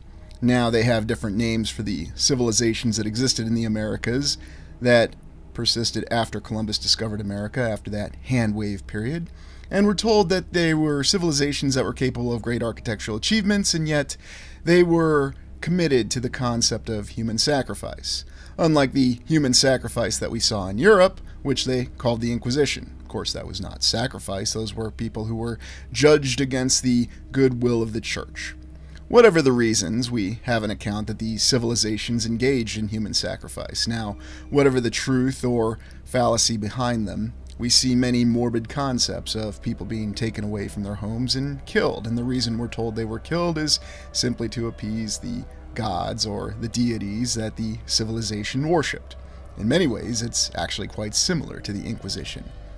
Yet what's more alluring about the aspect of this in the Americas is the fact that it seems to be a little bit more prevalent in modern depictions, where we wanted to show the ritualistic killings, the sacrifices. Nobody refers to the Inquisition as this, and we have many images that show the implements, and we're told this was a ceremonial dagger that was used in this sacrifice. The actual existence of these civilizations, though, the Mayans, the Incans, and the others, the Cahokian civilization, they were capable of great architectural feats. And yet at the same time, we want to claim that they were also into this terrifying ritualistic sacrificial killing. Why is it that we always have these conflicted accounts of these civilizations? And this seems to be the real legacy of all the current era civilizations that we have, regardless of who they are. And we look at some of the strange art from the Mayans or the Aztecs, and oddly enough, we see this individual, we're told, lost their head, and yet now they have a head of snakes. Very interesting depictions, and are we to believe that this is what happened, or are we to consider that this is simply propaganda, if you will, a different story that was told by the conquistadors? And yes, let's not forget that we're told that a mere group of hundreds of Spaniards managed to conquer empires of over millions who were capable of these architectural achievements. Something is not adding up here. But the reason I preface this particular exploration with this consideration of the Mayans, the Incans, and the Aztecs is we're told these were the civilizations that existed after Columbus discovered America, and they were subsequently destroyed. We also have this interesting little depiction of what's supposed to be modern art depicting what was Mayan art that was composed in 2014. And I merely show this to give you the example that our modern artists can reflect this. And now we go to the Basilica and Convent of San Francisco, Lima, Peru, supposedly built in 1672, but who knows for sure. A very intriguing structure that once again reflects many of the wondrous cathedrals and basilicas that we've seen across Europe, but this is in the New World in Lima, Peru. And what exactly does this reflect when we look closer at this structure? We can see the fine detailing of architecture, and this matches many of the great structures that we've looked at in Europe, exclusively Portugal and Spain, and we're told that they had all the time in the world to complete those constructions there. But in the 1600s, not too long after this land was discovered with all these great challenges, we're to believe that these civilizations of Spain and Portugal managed these wondrous achievements, building the exact same structures. And of course, with the policy of encomienda, or in simple summarized terms, forced labor that was imposed on the natives that they encountered, many died to erect these structures. And yet somehow in some way these conquistadors and their descendants, who were told wore iron armor in very difficult conditions, they managed to pull off these architectural achievements. And yet in this convent, this basilica, there is a much darker story. As much as we have with many of the isolated locations in Europe, we have an account of catacombs here. But we have to define and understand the difference between catacombs and death shrines. We also have some interesting architecture when it comes to the walkway. How old are these blocks, and how were they set in there so finely? How is it holding up so well after all these years? The interior of this basilica and this convent is no less impressive. Very advanced construction techniques with fine geometric precision and many different arches. The same signs that we've seen in structures across the land. So while we have the account that the quote-unquote New World was discovered later, and had a different form of civilization imposed on it according to the official history, we still see tremendous architectural achievements. And perhaps what we're really looking at with the Mayans, the Incans, and the Aztecs and their architectural achievements are indeed something from a previous era even that somehow managed to survive. Or maybe what we were seeing was the very height of the previous civilization. The same peoples, but who do we actually give credit for who accomplished these structures? What we do know is that they're still standing, and they definitely point to a grandeur that we don't expect the people of this time to be capable of. If the Spaniards and the Portuguese were limited to simple horsepower and simply trying to survive after conquering these mighty empires, then why didn't they simply repurpose the existing structures? Why would they bother building these newer structures, according to the same diagrams and plans that they had over in Europe? No, there's something much more to this story. And what seems to be a more plausible explanation is that we have, once again, the concept of civilizations building on top of other civilizations. But the timeline doesn't make sense that we're actually given. What would make more sense is if the history occurred as we're told for the Spanish and the Portuguese to simply repurpose the pyramids that they found, to simply repurpose the structures. We even have famous individuals that are allegedly buried at this convent, this basilica in San Francisco and Lima. But who exactly were they? Did these people really exist, or are these just merely idealized paintings to give us the idea that there were famous individuals, and to give us something to focus our efforts and research on, so we don't step back and look at the true account of San Francisco and Lima, Peru? Indeed, there seems to be something much more insidious behind this particular structure. And when we consider what it's really known for, we suddenly find another account of older diagrams that show us that the structure has been around. Was it really built in the 1600s? What actually was its construction date?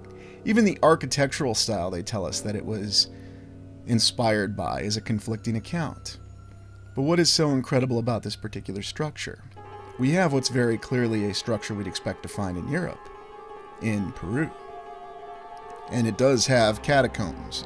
Now, to be specific, catacombs are where bodies are buried. It's quite as simple as that, and a catacomb itself does not necessarily reflect the death shrines that we looked at in the exploration last week. But as you poke around in these catacombs beneath this basilica and this convent, you find that there is a much more insidious account, and you'll find that there is indeed a death shrine in this catacomb, another artistic display and depiction of human bones.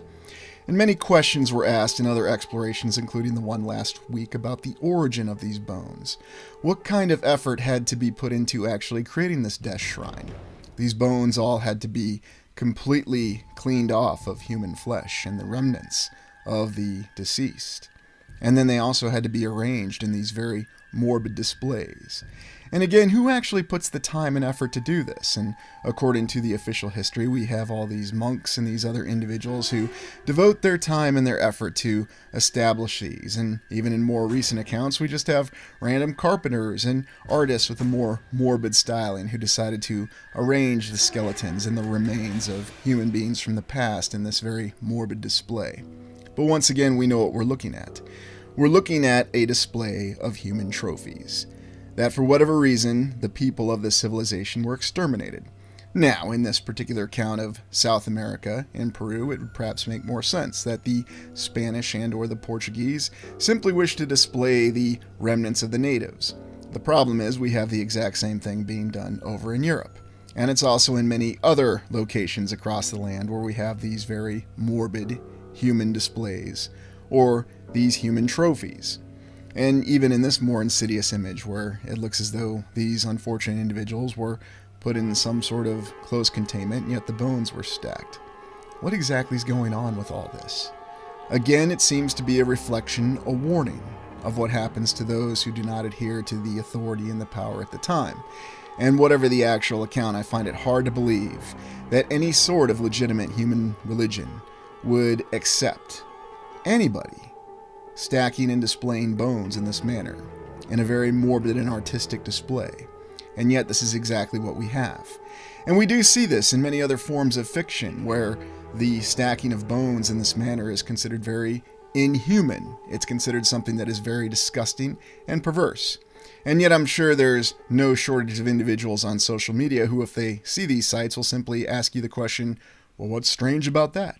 And to many people, they'll simply walk through on their little aspect of tourism and think that they're just in a nice structure, and that posing near bones and exploring catacombs and death shrines is nothing to even blink at. It's perfectly ordinary, and there's nothing strange about it. There's nothing strange about this elaborate arrangement of bones in this very morbid display to many people. Now, once again, I'm not judging anybody. I believe that a lot of people are simply told to simply overlook this. Focus on the great architecture that you see and realize that you have a wonderful historical site here. And yet, we have conflicting accounts about the morality of depicting bones. We're often told that Native American graves should be respected. So, whose bones are these in reality? And why do we have a conflicting account about some bones being respected and other bones not being respected? The deeper you go into this catacomb, this particular death shrine, you find more morbid displays. And this shows that in the New World, in the Americas, there are indeed death shrines. But what about in the United States?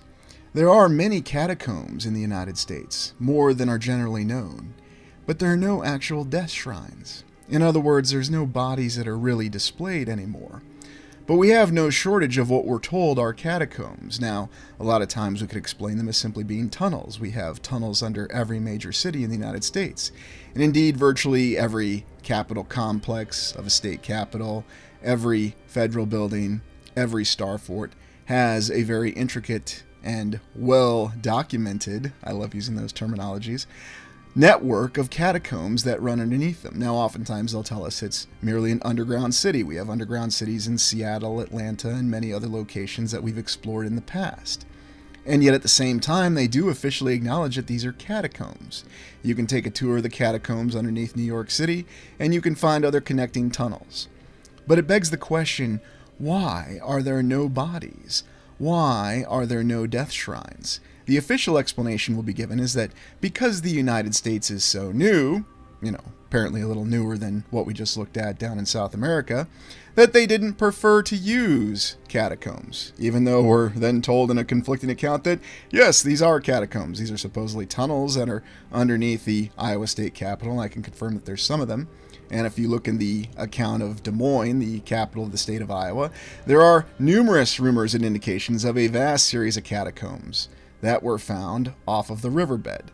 But good luck trying to document that or find anybody that'll corroborate that now. But whether the catacombs in Des Moines existed or not, we do have an account of many other catacombs under many other major cities that still exist to this day.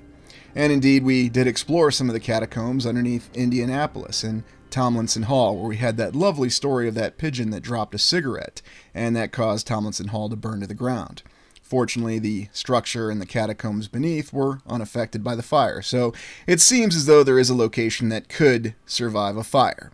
But you can find many different, interesting aspects of infrastructure that still exist to this day that give you the perception and the indication that there were indeed vast catacombs, and catacombs that were larger even than the ones we looked at in Paris.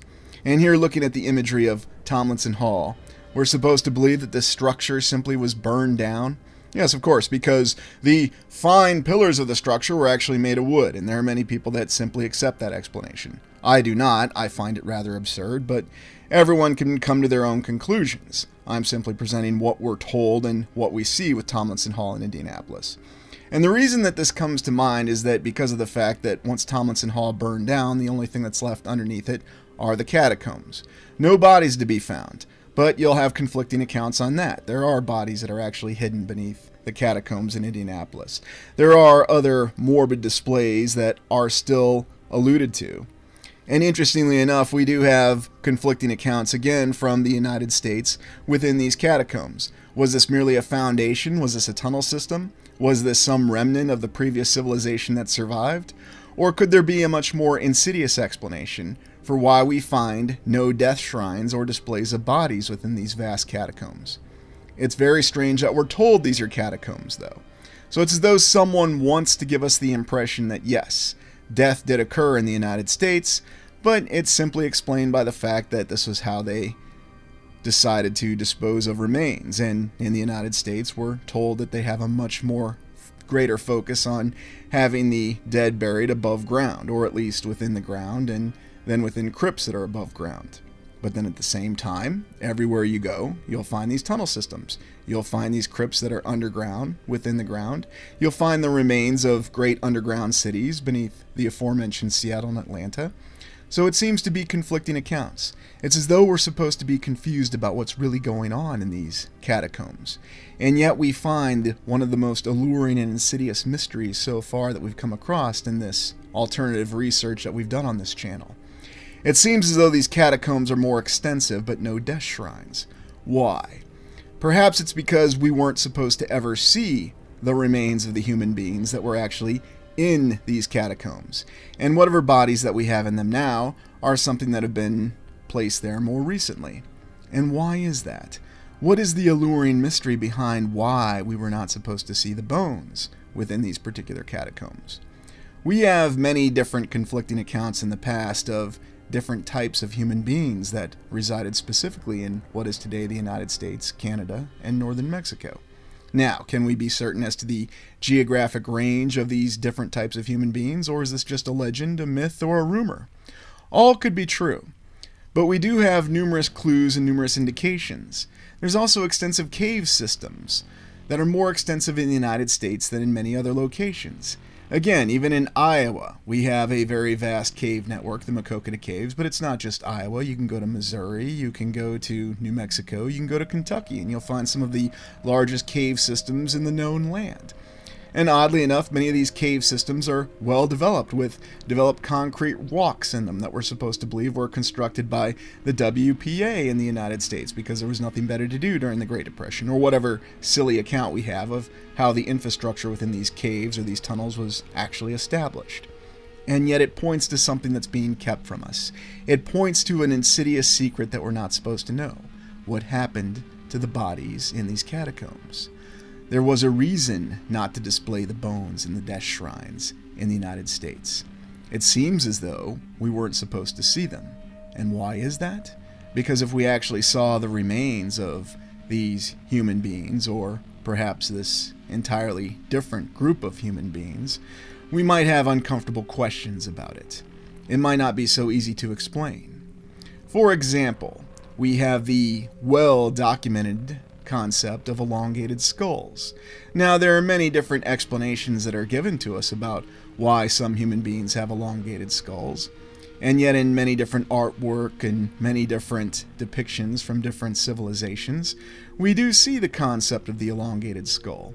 We also see the concept of a variance in scale. Now again, you'll simply be told that these are merely children and this is an idealized image. Yes, an idealized image with this fine geographical precision and depiction on it. But yet you'll find many different scaling within the beings. It indicates that either there were giants in the past, or there were very, very small people in the past, or both and all the above. You'll find that it's very well documented that there are elongated skulls everywhere you look.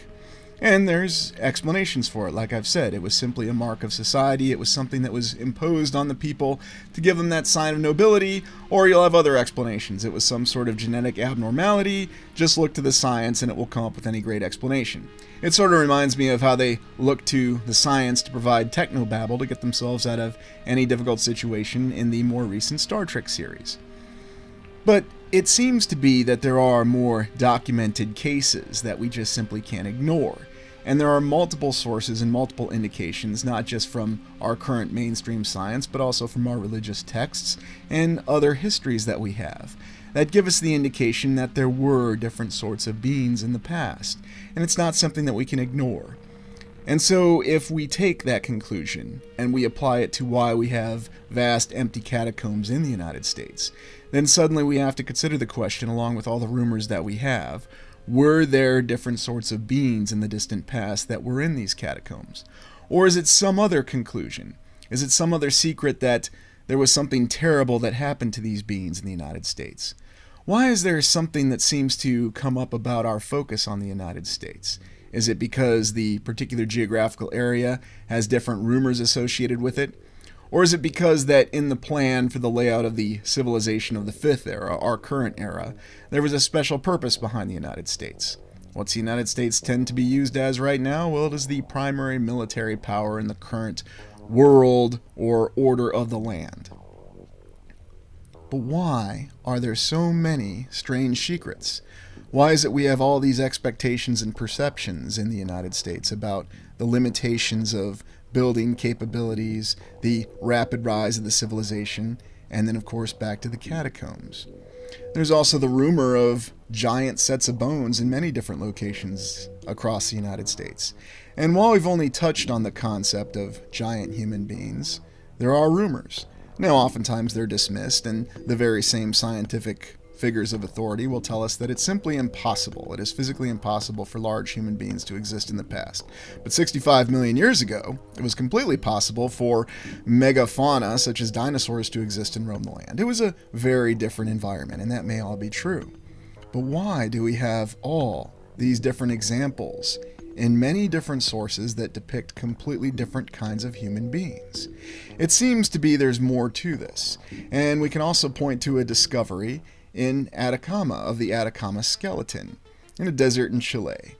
And you can see the actual size on this in this particular image, and the official scientific explanation behind this small skeleton that was found by a Spanish businessman is that it was merely a human fetus that had some deformities, although there are other examples of this very small skeleton that exist.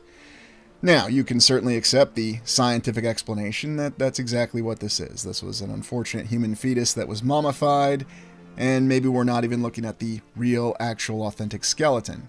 We just don't know. I mean, I can certainly assure you I do not have this artifact sitting in my house right now, but it's something to consider when we have official accounts that tell us that this does exist, and this was analyzed by the forces of science, and they tell us that this is an aborted fetus. So be it. Or, not an aborted fetus, but a mummified fetus. But when you look at it, it definitely gives you indications that something else may have happened. And this is just another example of the conflicting accounts that we have of different types of human beings. And indeed, if there were different types of human beings in those vast catacombs across the United States, and their bones all had to be removed or destroyed, imagine the effort it had to take to remove the flesh and arrange all these bones. Now imagine the effort it would have taken to remove all the bones completely. We suspect that there was technology available that could completely destroy the buildings and render them into dust. Was there also a technology that could also render the bones into dust? You look at the different examples of the possibilities of different types of human beings, and you look at the many scientific explanations, the technobabble explanations, or whatever you want to call it, that gives us the actual result for this. And yet we see too many similar and repeating themes across the land, regardless of the official historical account we have. So what's the final explanation? Are there really human beings? Is there something else out there? Or is there something more? That's something that we have to consider, and it's something that we have to constantly be aware of with what we have available. The U.S. prefers cemeteries, and we consider the vast accounts of many different U.S. cemeteries that are across the land, and even the asylums. The asylums themselves have many great cemeteries, and at the same time, we're given different reports that they buried many bodies in each of these grave markers. There could be anywhere from 20 to 30 bodies in each of these particular markers. It's very morbid. In some locations, they even use these little coins. So how many people were sent to these asylums, and how did they meet their untimely demise, and what happened to their remains once they did die? We even have accounts from the United States Civil War of vast amounts of deceased soldiers who were buried in mass graves, but then we're also told that they were exhumed and then reburied in individual graves. It's very strange. It's very strange that we have all these accounts of these cemeteries in the United States and conflicting accounts of this in catacombs. So indeed, we have to consider the overall number, the population, how many people actually perished in each of these asylums. But then there gets to be a little bit of a darker clue with all this, the real dark secret behind the Americas of the New World. The asylums were everywhere across the land, but what was their original function? What was their original intention and purpose? Were these originally concentration camps, as we see them, a place to send people who weren't going to integrate in the new society, the order that had arisen in the current civilization, one that had overthrown the previous civilization, and that these were merely places to send those who would not integrate into the new society, for them to be isolated and then eventually removed in any way, shape, or form, whether that was through a physical death or whether that was through torment and other terrifying things. There's a reason why we have such a terrifying legacy with the asylums. And yet at the same time, when we step far enough back and we look at the asylums and we look at other sorts of institutions, we can see many commonalities with the way they're laid out. Indeed, we know what these asylums really are. They're actually compounds, a series of buildings that all seem to have similar functions. And when we consider those compounds, perhaps they had a very different function, something that points back to the previous civilization, compounds that were established by the Fourth Era civilization, as we call it on this channel, to attempt to survive the reset. But perhaps the most intricate clue that we have is the fact that we do have this account of many bodies being buried in these compounds, in these asylums. And it's indeed this clue right here that tells us that there's something that we need to examine within these asylums, where we'll continue to unlock the mysteries as we try to understand and piece together the real account of what happened from the Fourth Era civilization to the Fifth Era civilization. I always consider that it's possible that the actual history that we've been given is true. However, with each successive exploration, I continue to find that to be less and less likely. The compounds of the soldier homes. Now, these were also called soldier asylums. This was a place for soldiers after the Civil War to go and essentially live out their lives. And you'll see, looking at actual footage, that these are wondrous structures, and they match many of the asylums. But would you be surprised to know that the compound layout of all the asylums, all the hospitals, and even the great public institutions of the United States are all very similar? It seems to me that these reflect a reset compound, a survival compound that was reused and changed. What are your thoughts on this? Thank you for joining me. We'll continue these explorations. Please like, comment, and subscribe.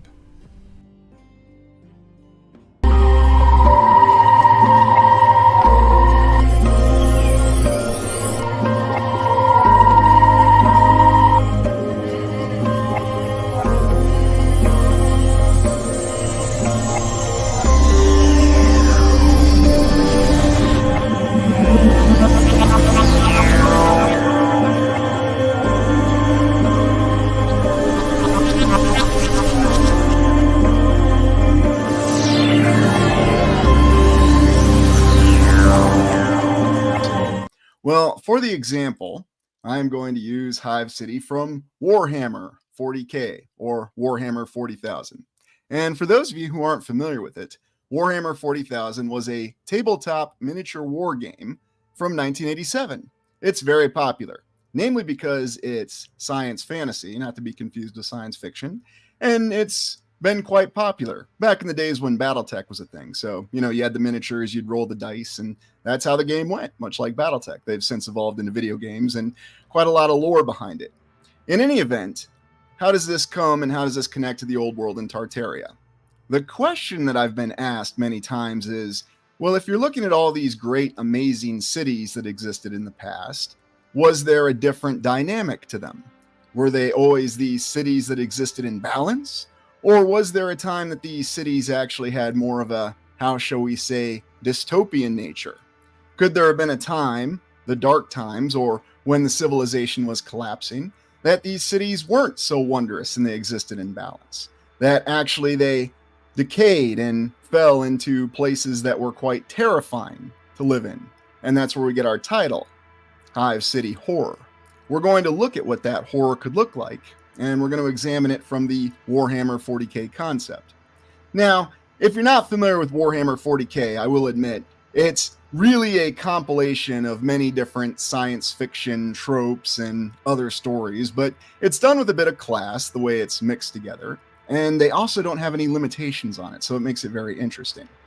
And so the Hive cities in Warhammer 40K are these gigantic cities, mostly in the core worlds. You have the Imperium, which is the Terran Empire. They've got many different names for it, with the God Emperor of Man, obviously inspired from the God Emperor of Dune, but good concept, good idea.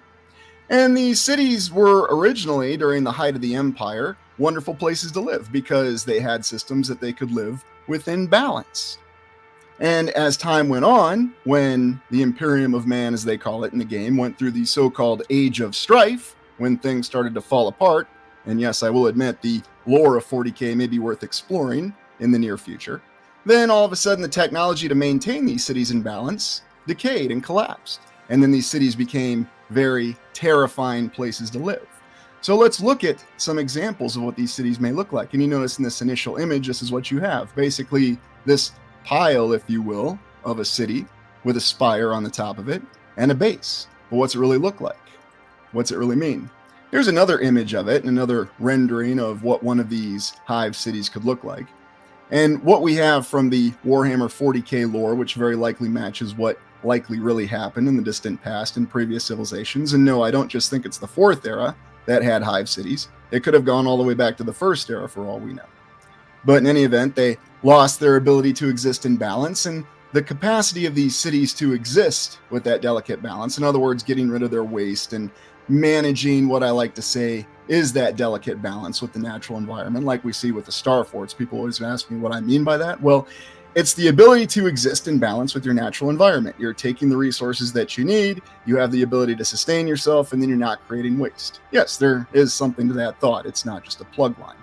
But these cities have lost that technological capacity with the fall of civilization, and suddenly they became dystopian nightmares. And what did this really look like? Well, here we have one of our great diagrams of what the Hive city looks like from the Warhammer 40K universe, and very likely what one may have looked like in the distant past in one of our previous civilizations. So we'll start at the top and work our way down. So the way the Hive city is laid out, you have the top and the spire, and obviously that's where the lords, the leaders, or, if you want to look at it in social classes, the top of the social hierarchy lives at the top of the spire. It follows it perfectly. And then as you go down the spire, you have your other noble houses, your noble families, your leaders. And could we have seen something like this work its way into the civilization of the 4th era, what we like to call Tartaria? Absolutely. And very likely it did. And this is where we started to see more, how shall we say, social stratification. Things breaking up and people wanting to be better than other people, instead of actually existing in more of a balance where everybody decided what it is they wanted to do and pursued what they wanted to do. Suddenly you had forced and assigned roles. It was very different. You go down to the bottom of the Hive city, and this is where you really start to get into the dystopia, where most of what you would think of, today we'd maybe think of middle class, but that's just a rough comparison. But anybody and everybody else, where they had all the factories, it was in the actual Hive city itself. And you notice over here it says poisonous undercloud, the gases produced by the factories of Hive city. So in the Warhammer 40K universe, the factories manufacture this incredible war machine they have, but they pay a price for it. And then you go to the real dystopian nightmare of it, the Underhive, the sump. Beneath this point, though the Hive's ancient structure continues to descend for some hundreds of meters, it is to all intents and purposes uninhabitable. And the Underhive is where you have, well, basically the most unfortunate people who live completely lawless and in a very difficult situation. Now, a question I have for you before we go on. Does anybody think that there's anything like this that exists in our current civilization? Or are you aware of other examples of this in science fiction tropes? What do you think? Oh, there's a good one. Comment here from Calvin looking for Hobbes, poop flows downhill. Yeah, it is very similar to that concept. Yeah, Kathy Childers. Yes, kind of reminds me of the movie The Fifth Element. I fully agree. And oddly enough, that film would inspire what we're looking at later. Or maybe you could say someone else was inspired from it. So, I am Kairos. What's under the mud-flooded cities? Hives, the tunnels seem intact. I fully think that's exactly the case. I am Kairos, and I know you and I have both seen it in our on-the-ground investigation where we do have all these tunnels. And very likely that is what you would think of as the Underhive. So, yes, you're leaning ahead in the foxhole, too. Yes, Coruscant. We'll get to it. Robert, pyramid on dollar. Yeah, very true. Almost reminds me of the city in Beyond Thunderdome. Yeah, there is some similar layouts to it. There's no doubt about it, Polly. And then Jamie says a termite mound. Yeah. And that's really the dystopian nature behind it, is the termite mound. And Sky Sage brings in Saruman's temple. Oh, yeah, that too. Or the temple of... Does anybody remember what Sauron's temple was called? His Tower of Barad... Finish the last part for me. I forgot. In any event. So we'll move on. But this is the layout from Warhammer 40k, and I have no doubt there's a lot of structural similarities to what we see, and there could be remnants of hive cities all over the land to this day, because as I Am Kairos reminded us, why do we have this vast underground system that we see? This underground of sewers, or this underground of subways, or all the other uses that we say we have for them? Why does every single star fort or star city, whatever you want to call it, have a deep underground, an underhive as they call it in 40k? It's all still there. It all still exists. Even in the smallest isolated Midwest towns in the middle of nowhere America, and I don't mean that as a derogatory statement, but isolated towns, they have an underhive too. A deep established sewer system and foundation. Done during the 1800s, purportedly. But, what are you going to say about that? And so here's another example of the Hive City Primus, and again, you can see the similar layout. And here I think it gives you an idea of the dystopian nature of it with the cloud cover. And basically everything under the cloud cover is poisonous undercloud. But then in the spire, you're above the undercloud. And then you see just how tall this is. Now, another question I have for you, is there actually a concept like this in architectural design currently? William says, hello, people live in the sewers under Las Vegas. Yeah, this is true. And in many other cities.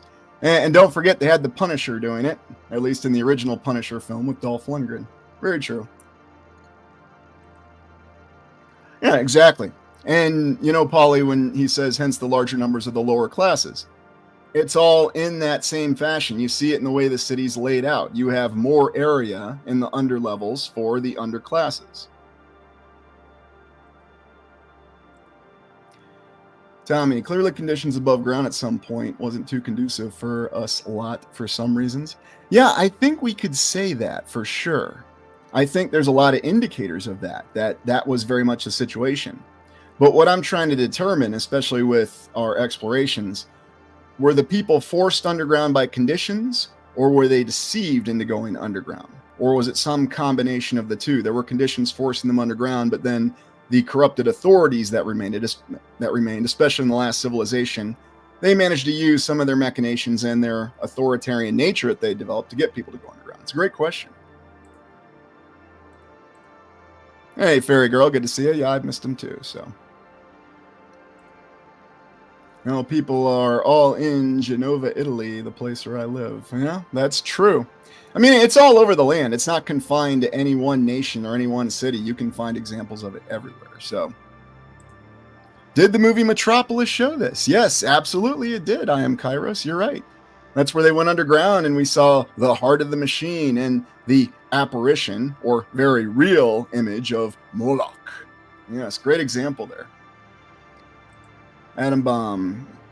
Kailash Temple, India reminds me of a Hive City structure. Yes, you'll see some examples of it too. That's a good example as well. Oh, I just have to highlight this legendary. Yep, reminds me of the mega cities in Judge Dredd. Very true.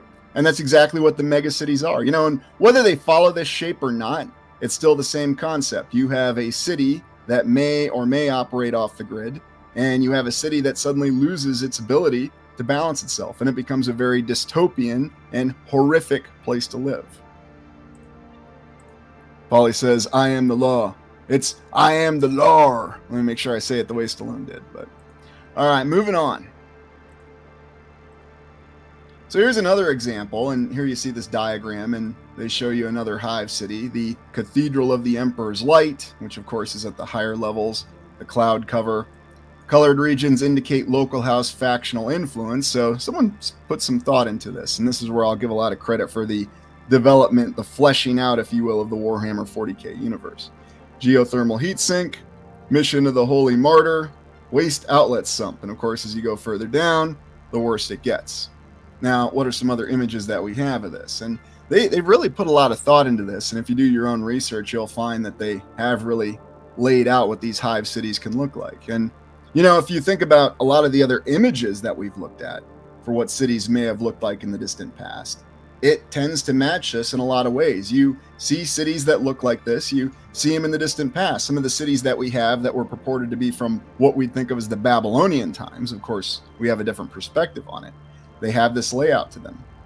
And it just shows you how everything has just completely been knocked out of balance. because there was a time when you had the technology that there was no industrial waste. I mean, just think about that.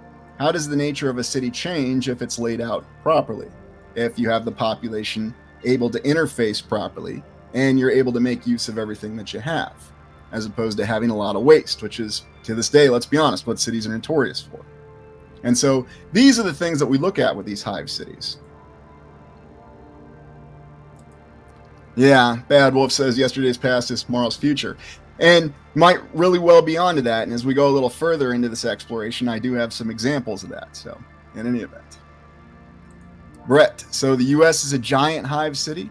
It could be.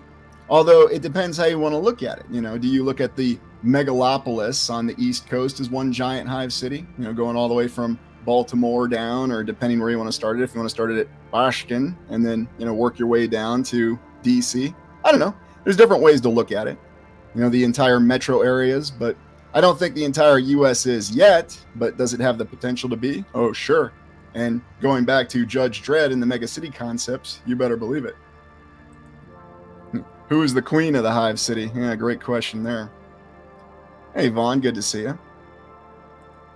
And Sky Sage with a great comment here, class structure. If you think about it, that's exactly what the actual hive city reflects, is the class structure. It's in the structure. Hey, Random FX, good to see you. Thanks for joining us. Now, I like this little diagram a little bit because this one shows you some more detail in terms of how far down the city goes in the ground. And if you think about that, this image here really reflects a lot of what we see in our on-site explorations. Wherever you go, maybe you're in the subways in New York City, or maybe you're in the Los Angeles Underground. Yes, there is actually a Los Angeles Underground, although people don't think or talk about it. Yes, in the area where there's lots of earthquakes. They do have strange things that are subterranean. Can't imagine why. It's just the foundation. You got to build it deep to survive the earthquake. Okay, that's fine. Makes sense, I guess. But here you can kind of really see some of the different dynamics of the hive city.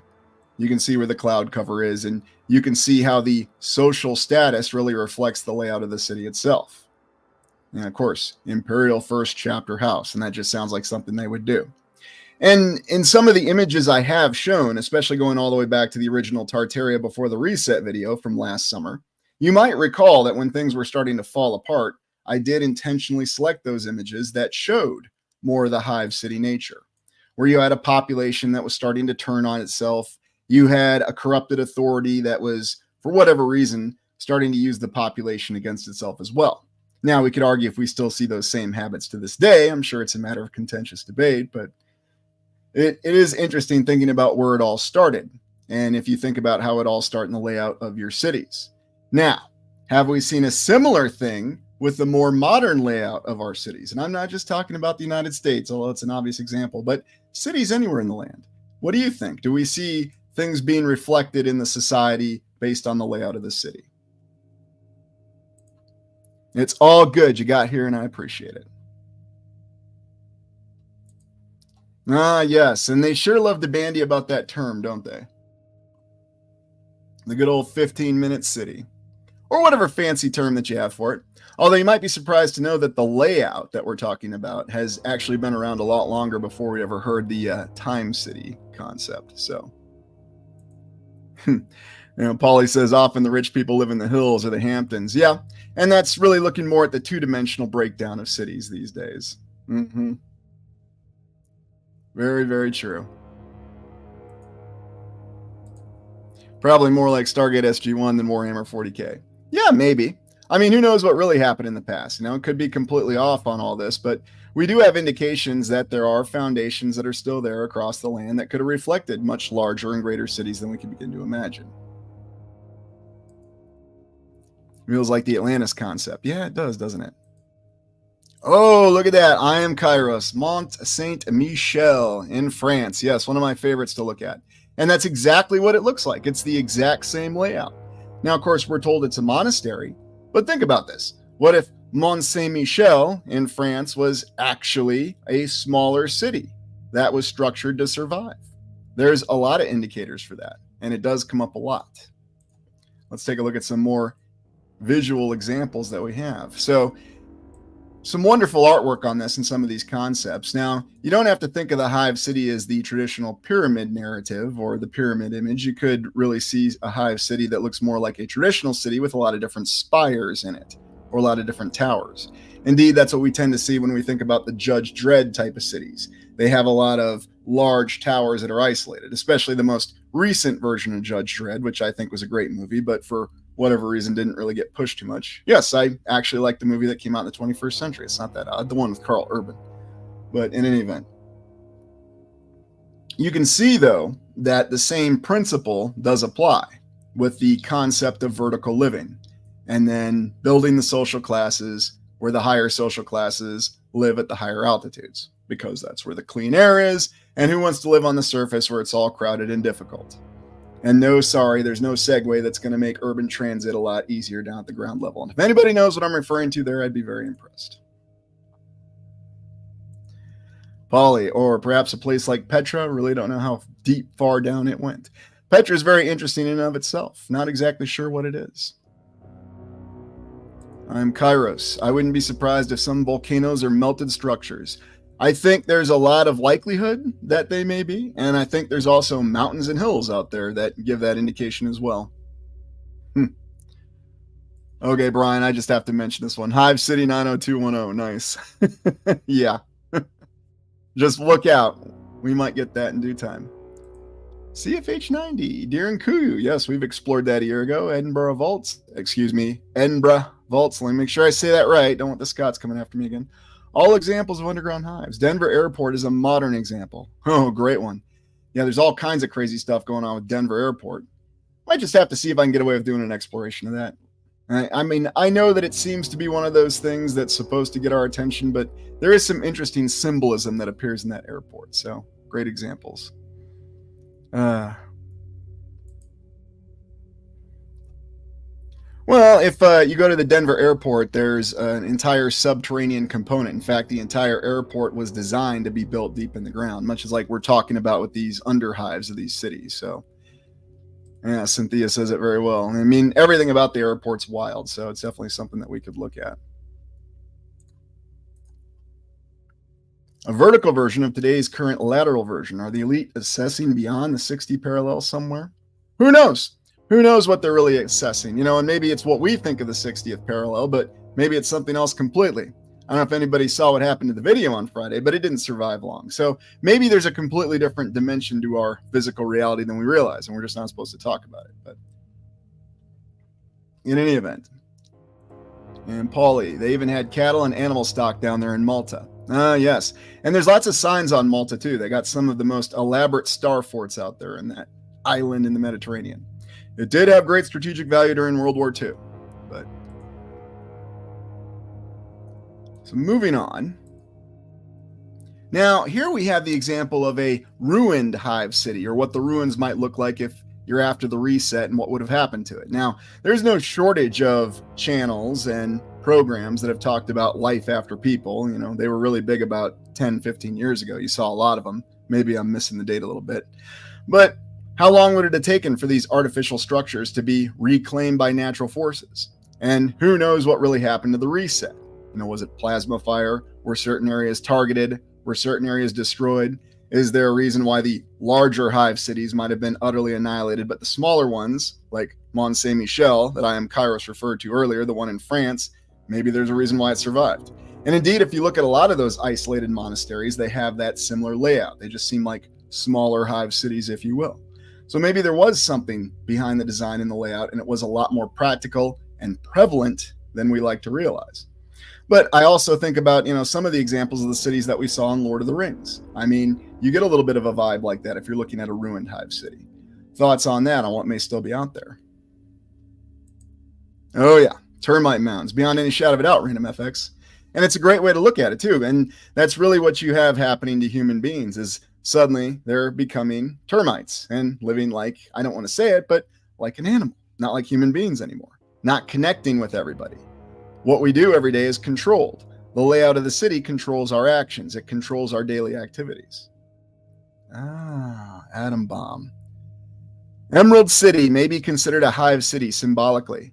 I think in a lot of ways, it might even be more than symbolically. Brother Adam. But it's a great example, and I'm glad you brought it up, and I hadn't thought of it. Got to remember Wizard of Oz. It seems to come up a lot more than we realize. Sky Sage. Why did they build these hive cities? Predators? I think it was a corruption of the society. I think what had happened was you had the leaders and those in authority, and even the people themselves, developing this concept that a lot of us still feel innately to this day, where we have to feel ourselves to be superior to other human beings. And it doesn't matter what the reasons are, but if you think about it, the very layout of these cities actually facilitates that. So when the society became corrupted, and instead of people being content to interface with other people, no, I have to feel better than other people. I need to live on higher levels than other people. And I think, at least that's my theory on how it started in the society. And so, is that something that still continues to this day? I mean, I could be wrong. And people say, instead of doing it vertically, now they've done it more two-dimensionally and changed what area they've lived in. Or in simple terms, head to the Hamptons, head out on Long Island, or head out wherever your example is. Just get away from the city. And if anybody lives in Iowa, don't live in Mason City, live in Clear Lake. Clear Lake is the Hamptons in northern Iowa. Yes, I did just say that. Yeah, Jeff 6 here. The authorities ruined them just as today, not the people. We see it now. Yeah, and there is a way that cities can work, but it seems as though they're not facilitated or operated to work. And then when it gets to the point where you're designing them and laying them out not to work, of course they're not going to work. And if you go back to what our good friend actor Donald Pleasant said, he alluded to it in that little special segment called Newsbenders from the 1960s. He very clearly said what the concept was. Cramp people, poor urban planning, give them something else to worry about. And that's what it all boils down to. Robert, I'm out of the cities for obvious reasons. And I think a lot of people are. I think a lot of people feel that way. But not everybody feels that way. Other people feel that, cities are where I want to live, and that's where it's at. It's very interesting. And, and it's not to judge people, it's to really understand people. And I think that's the important part about it. If people do live in cities, ask, why do they want to live in cities? What is it they feel they gain by living in cities? And what are the answers that you'll get? And what are the legitimate answers that you get? Aether topologist. Interesting note, there are pyramidal neurons that are the supreme integrators as found so far in or model of consciousness. That's a good point. And maybe that is playing a role in it. And thank you, RandomFX, for the 5 memberships. And for those of you who are now channel members, please enjoy the Explore content. Greatly appreciate that. Thank you again, RandomFX. So let's take a look at another example, because I've got plenty more. Now, here you're kind of seeing more of the concept of the modern built-up hive city.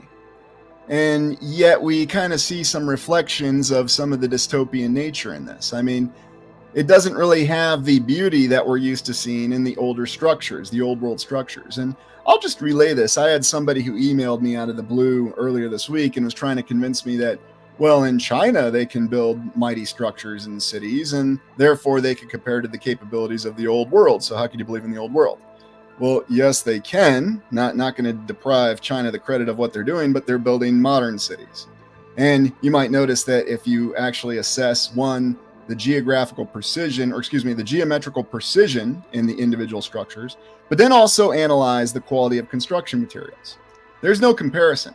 It's just like the people who tell me, well, go look at this Roman Greco building they just built in 2000 down in Dallas. If you analyze the construction materials, to say nothing of the fact that this new building that they built is maybe 1/10 the size of the ones that they built in the 1800s, you also assess the quality of construction materials. There's no comparison. Now, yeah, they'll tell us it's marble, it's limestone, it's this and that, but is that really what it is from the 1800s? Or is it something more advanced? I'm always of the mindset that it's something more advanced. But you can really see the dystopian nature, that we're really just piling a city, building to the sky, and the plan beyond it is that it's really left the people, especially at the ground level, to live a very, dare I say, squalid existence. Yeah, exactly, Robert. And that's something else that people overlook. So what came first, the chicken or the egg? Or are we just building empty cities to populate with people? Albie, city cannot be perfect, or city can be not perfect, but if you go in a village of uncivilized people, you can have problems. Absolutely. Anywhere you go that way and you can have problems. But they all had a team of donkeys, so travel was no issue. Exactly. Infinite logistics. and they could build railroads really quickly. And remember, they could change the gauge on 11,000 miles of railroad in 36 hours. It was the 1800s. Anything could be done.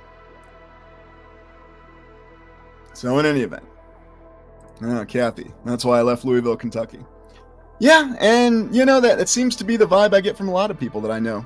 People who once liked cities. And I still like cities, but I'm more in the mindset that I like to visit them because there are still sites there I like to explore. I mean, gonna be honest with y'all. So, thank you very much for that, Maynard Thread. I appreciate that. But let's look at some more examples. Now, here you're really seeing the real dystopian nature of it. The dirt, the decay. And if you ever read the original Dune novels by Frank Herbert, you might recall that the planet Giedi Prime, where House Harkonnen is located, they really have a city like this that you would expect. Just an industrial wasteland, people living in squalid conditions, and even the spire on this city. I mean, I guess the only thing you could say for it looks like it's still in the poisonous gas up here. Maybe you get a little more sunlight. But you can really see how bad this can go and how terrifying this can be. Oh, yeah. And of course, I'm just going to say this, I did like the way they showed it in David Lynch's version. But again, that's just me. Nothing against the new movie. I just grew up on the David Lynch version. What can I say? That's just me. Yeah, there is some dark elements in Blade Runner, too. What was the name of the futurist they had? Sid Meier, I think it was. Yeah, and I definitely preferred the original Blade Runner, too. Again, nothing against the newer film, but it seemed that the original one was a little bit more imaginative in what they were showing.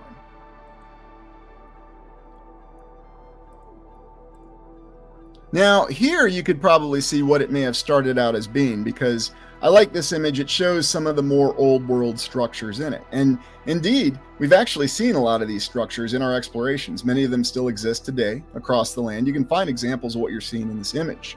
The domes, the spires, and you can see that it's made of what we'd think of as the more advanced construction material. Of course, we'll just hand wave and say it's stone masonry. For example, this nifty tower over here, it's all limestone. They dug it out of the Mississippi River and it's in Dubuque. That's what we'll be told today. But of course, if you want to try to replace a small section of it, it's prohibitively expensive. So use the facade covered cheap concrete that we have now. And problem solution. But what do you think of this image? Do you think this is how the Hive cities could have started out, especially say in the Fourth Era, the Tartarian era? Is this what they could have originally looked like? That they had a little bit more beauty to them? That they had a little bit more of that, what we think of as old world architecture and construction, and then as time went on, they added too much. They started to, how shall we say, reduce their construction materials, and then they became unpleasant places to live.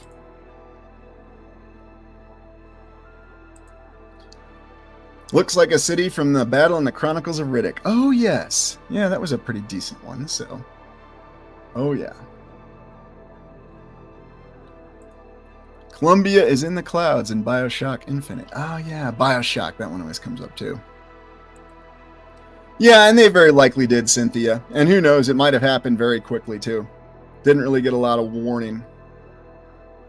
Brian asks, but what type of limestone? Exactly.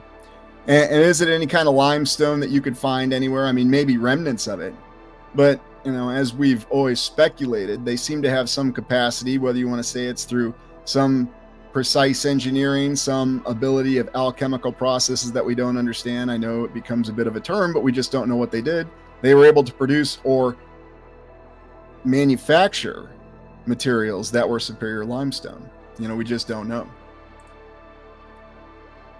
Oh, yeah. So let's go on to the next one.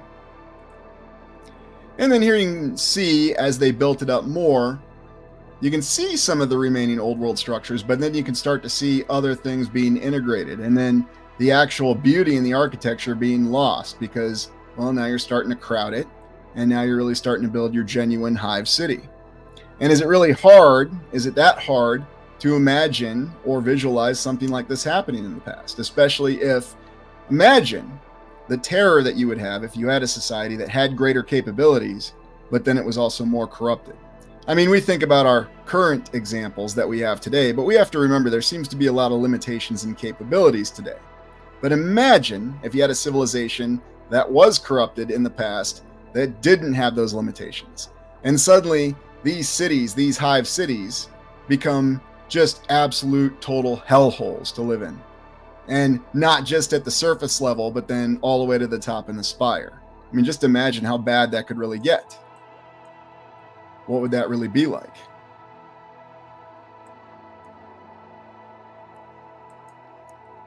Oh, yeah. There are even still unexplained cities underwater all over. Just imagine what else is down there. Yeah, and we don't really have any idea. Silver. I've often wondered if stone is just a poured mixture. It would solve the question of how did they move this? Yeah, and I think that's one of the theories that we have that makes a lot of sense. And no, I don't think they hauled around the liquid form of it on the back of the donkey or the horse cart, but who knows? Yeah, Battlestar Utarian. It is pure nightmare fuel. And that's why we say this is a Hive City horror. This is not a place anybody'd want to live. Cloud City in Star Wars. It was probably a good place to live until Darth Vader showed up. Yeah, it looked like one, didn't it? And we've explored Cloud Cities before, too. Now, here again, you're seeing more of the dystopian nature of it, how things could go bad, what it may have looked like as things were eroding and falling apart. And here you get some of these isolated structures in some of these examples here from these Hive cities.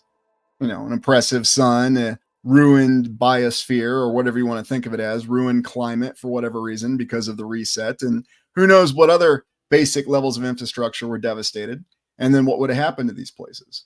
Or were they still functional? That's probably the even more terrifying concern. I mean, you look at all the dystopian nature of the megacities in Judge Dredd. Well, imagine taking that to another level. Now, you have people that couldn't live outside these cities. They were trapped in these cities, but then their ability to sustain themselves was being deprived more and more each day. And suddenly it really becomes an absolute living hell for all the people there, and they're just trying to survive. And then you can really see when things are just utterly falling apart, what it would look like and what's really left of it. And I think this is where we reach the actual nightmare.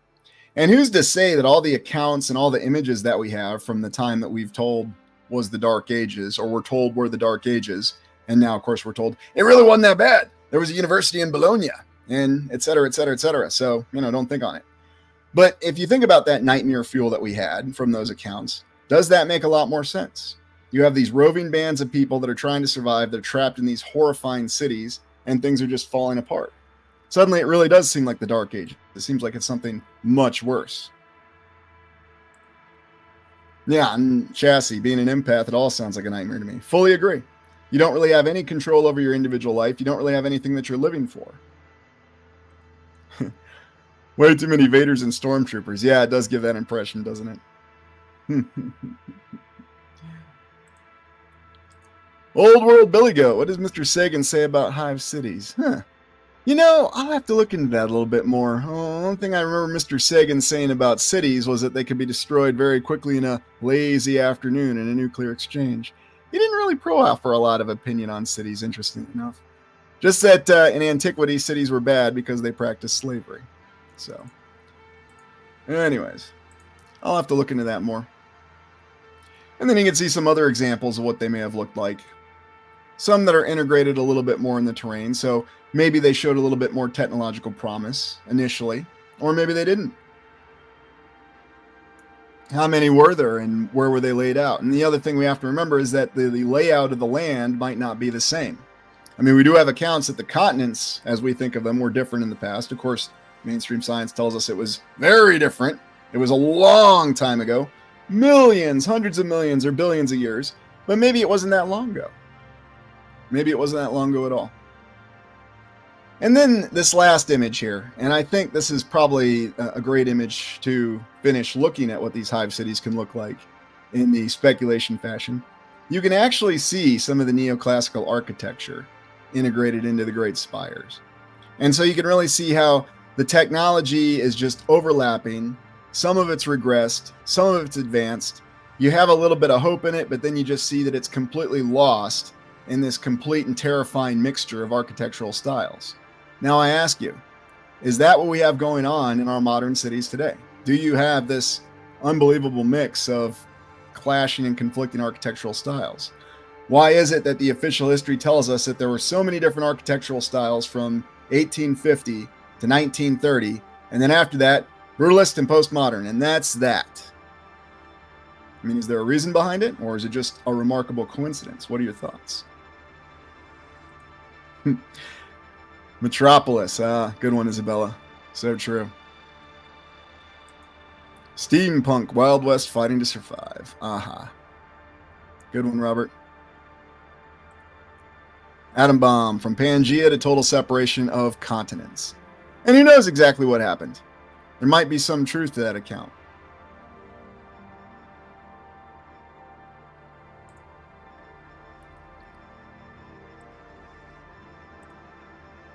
Yeah, it does look desolated, doesn't it? And I think that's probably the hardest part about it. Okay, so we're done looking at the Hive City from the Warhammer 40 concept. Let's look at some other science fiction examples. Give me 1 second here. Now, these might surprise you. I've just got a few more. So this is from the Robert Silverberg book, and it was actually called The World Inside. And The World Inside was about this dystopian society where they had these things called urbmons, or urban monads, these giant buildings that they built, and they were just crammed with people. And the society had become separated, and these urban monads were true dystopia. And this came out in the 1970s, I think he wrote this. This is the French cover, I think. And you can see another concept for what they look like. But you can see it's existed in science fiction for a while. Then, of course, you go back to Isaac Asimov and the example of Trantor. And that's the capital city of the old empire in the Foundation books. And I'm not even going to say anything about the Apple series. I just won't say anything at all. But I love the books. And they did provide an interesting look at history and the concept of, what do you call it, psychohistory. So, very interesting. But a city that covered an entire planet. That was one of the big plot elements of the Foundation series.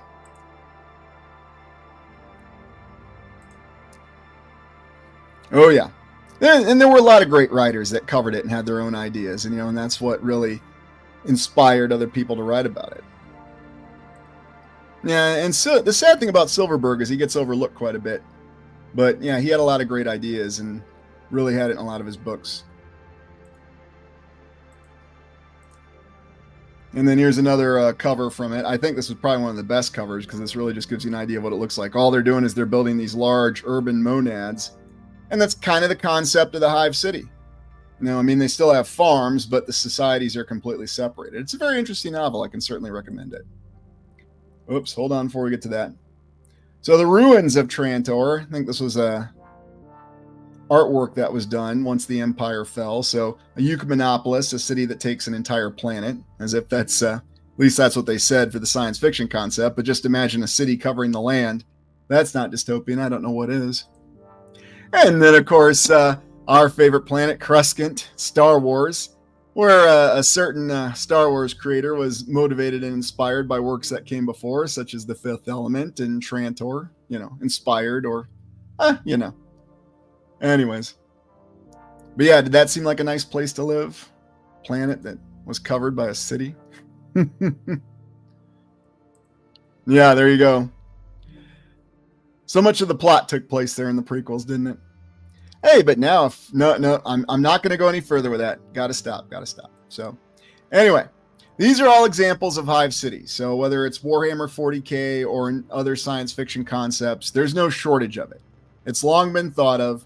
It's long been a dystopian concept, not a place that you really want to live in. So, let's transition to proposed real designs. And I even have a real example of a Hive City. And I think some of you were talking about it. Oh, and look at that. Great comment there, Cynthia. She says, the Borg. Absolutely right. Wait till you see what I got next. So let's go to our Hive City horrors here and pull up our current era designs. We're going to start with a map. Share screen. And here you go. Now you can see what this is. This is the Kowloon, or the Gaolong, depending if you're pronouncing it in English or Chinese. The walled city of Kowloon, or Gaolong. And this is the original layout. This was actually a fort city, oddly enough, from the 1800s. Surprise, surprise. And it evolved over time. And what did it evolve into?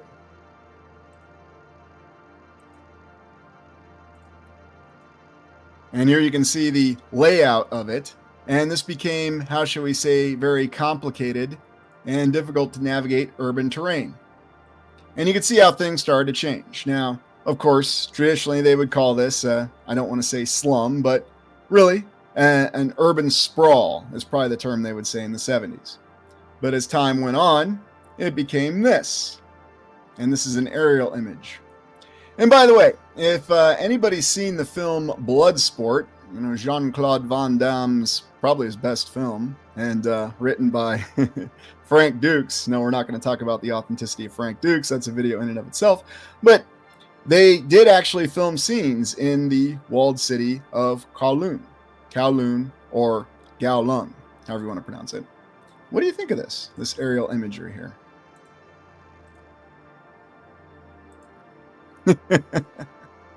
Yeah, it was an entertaining movie. I'm not going to deny that.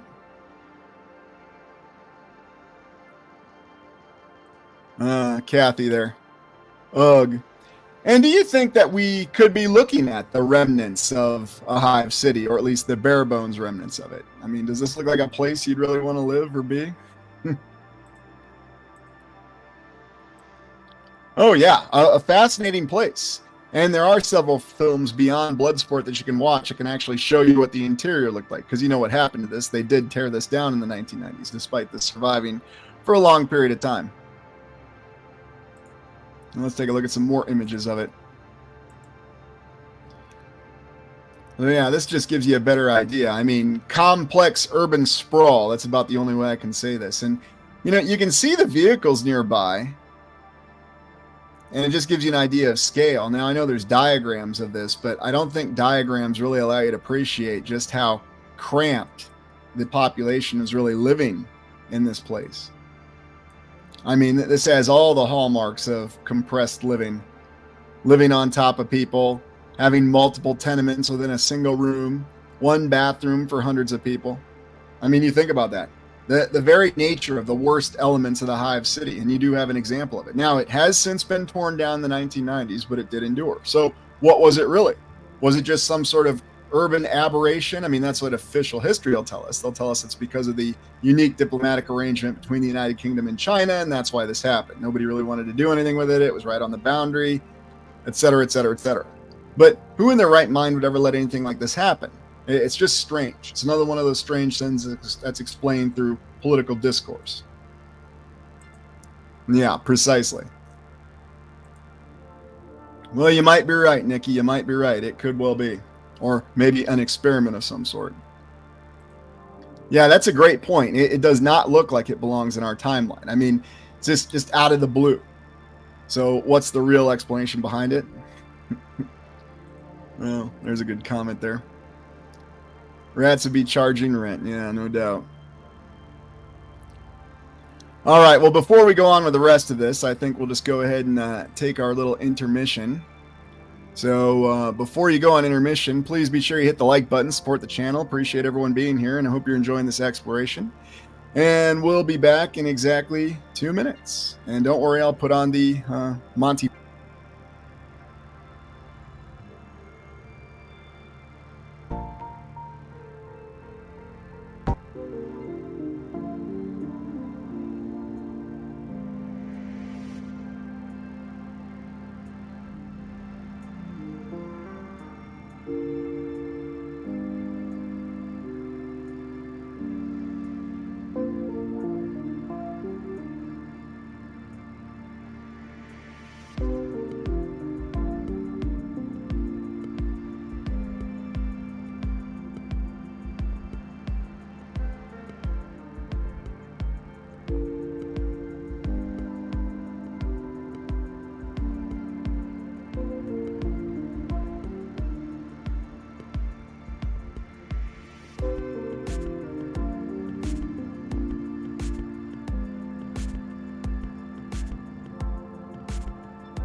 All right, we are back.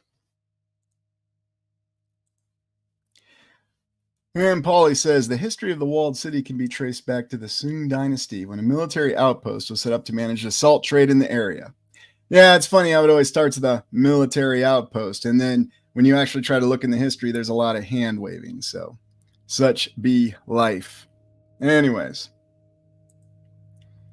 I always say if I can see it from my front porch, you're way too close to me. Good one, Chassis. Good one. Oh boy.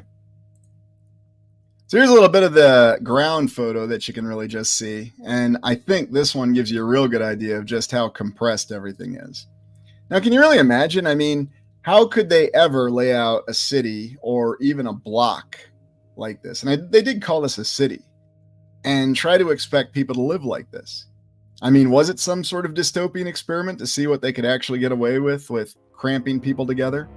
Now, I know that sounds crazy, and, our governments of the land would never do that to us. Well, certainly not the governments that we live under, but other governments might try to do it. You know how it goes. But it's really a crazy concept, especially when you look at the strange nature and the development of this city. And just try to imagine people really living in here like this. I mean, what kind of civilization would they have? How could you expect human beings to live like that?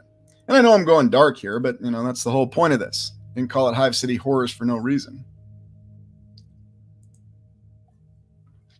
Yeah, I mean, it does give indications of being a sprawl, so. And that's what they tell us. The people built their own structures, but there's something just off about it. It's just something that seems a little strange. I mean, maybe that's what happened. I don't know. I wasn't there. But it's certainly interesting to think about. Oh no, this is not Tokyo. This is Hong Kong. You can see the example of it in the film Bloodsport. Now, oddly enough, here's an original image when it was just the outpost. And of course we have cannons, because what else would we have? Cannons that look like they can't be moved. Now, maybe someone will tell me in the comments, you just can't see the rail tracks. They're off the picture. See, the rail tracks go right up there. Where exactly are you firing those cannons anyway? Into the other buildings? But never mind. Don't ask those kind of questions. It just all makes total sense. Cannons can do everything. So not really sure what to make of this image. This is supposedly from the 1890s, early 1900s. I have no idea. But this supposedly shows the same area. And yeah, I'm going to use that adjective every time because I sincerely question it. It doesn't look anything like it. It doesn't match up. But they tell us, yes, this is the Gaolong walled city before they built it up. Maybe. And then here you actually have the interior image. And this is where you'll get your Bloodsport vibes, where Jean-Claude Van Damme is walking down the compressed alley and then he runs into Inspector Chin's guards, and then those less than competent American bureaucrats are easily subdued. But, then they just let him go on with the tournament. I can see that happening. Still an entertaining movie, don't take me wrong. And then we have this other early image, and I suppose you consider this the outpost, but I don't know. There just seems to be something off with all this, just like there always is when we have these older images that supposedly documents the chronology of the time up until now. I knew a man with a cannon and he would shoot potatoes at his neighbor's trailer. Yeah, that seems to be about the best use for it, right, Chassis? I could definitely say that. There you go, Polly. You are exactly right. Not a single construction photo, but deconstruction photos. And that's the feeling that it gives.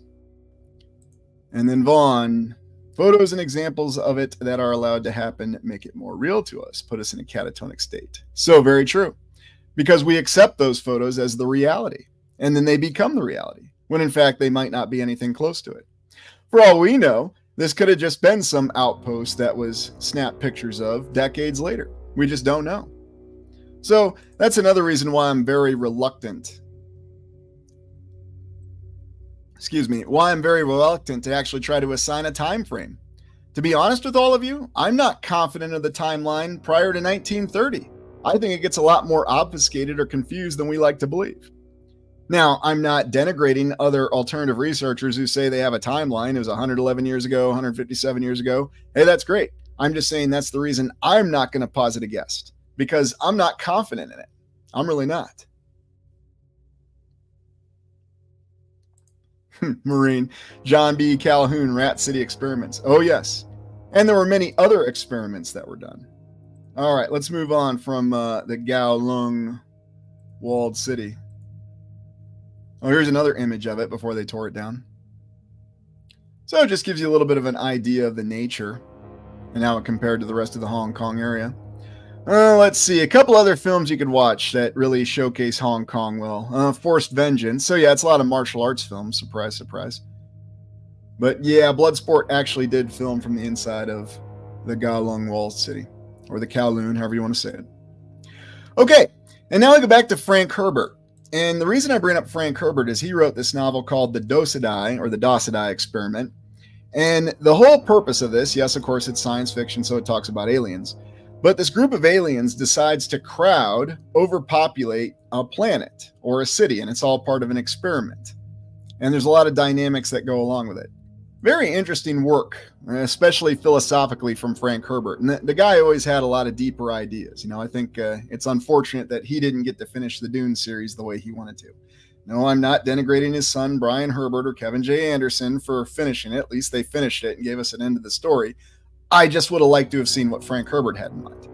But if you ever read this book, you'll get an idea of what overcrowding is like and how some sort of authoritarian power would want to do it and what they're really trying to achieve by doing it and what it reminds you of. I've been reading about local insane asylums, definite hive mind structure involved there. No doubt about it. And where do you think they got the idea too? If it was something they were already practicing. Beyond any shadow of a doubt. Our melted reality. Early 1900s, very suspect at this point. Completely agree. And one of the other reasons I agree with that is the development of technology. 1890s is when they said they developed the first heavy machinery. It was a combine, harvesting the farm. And then another hand wave explanation, 1900 to 1920, then they transformed that to heavy machinery. Steam cranes, conveyor belts, larger machinery, and that's how we built all these incredible dams. You know, and a lot of these dams we still rely on. If any of you are from Minnesota, you might recall that dam that failed up north of Blue Earth. Well, that dam was from the early 1900s. Although if you look in the background of that particular dam, and yes, I'm saying dam a lot, you'll find that there are some inconsistencies with it, such as the generators that are there. But again, that's just one example. Chassis, with the constant writing of history, I don't know what really happened 10 years ago. Great point, Chassis. Wonderful point. And that's why I think it's important that we constantly question it, because it's a lot more malleable, it's a lot more fluid than we like to believe. PJCC West, I'd like to read more Frank Herbert, having only read his Dune stories. Yeah, you actually get a lot of examples in his other stories, which he's not as well known for. He was a little bit more experimental, and he did have a lot of great ideas. So in any event, let's take a look at some more because I'm not done yet.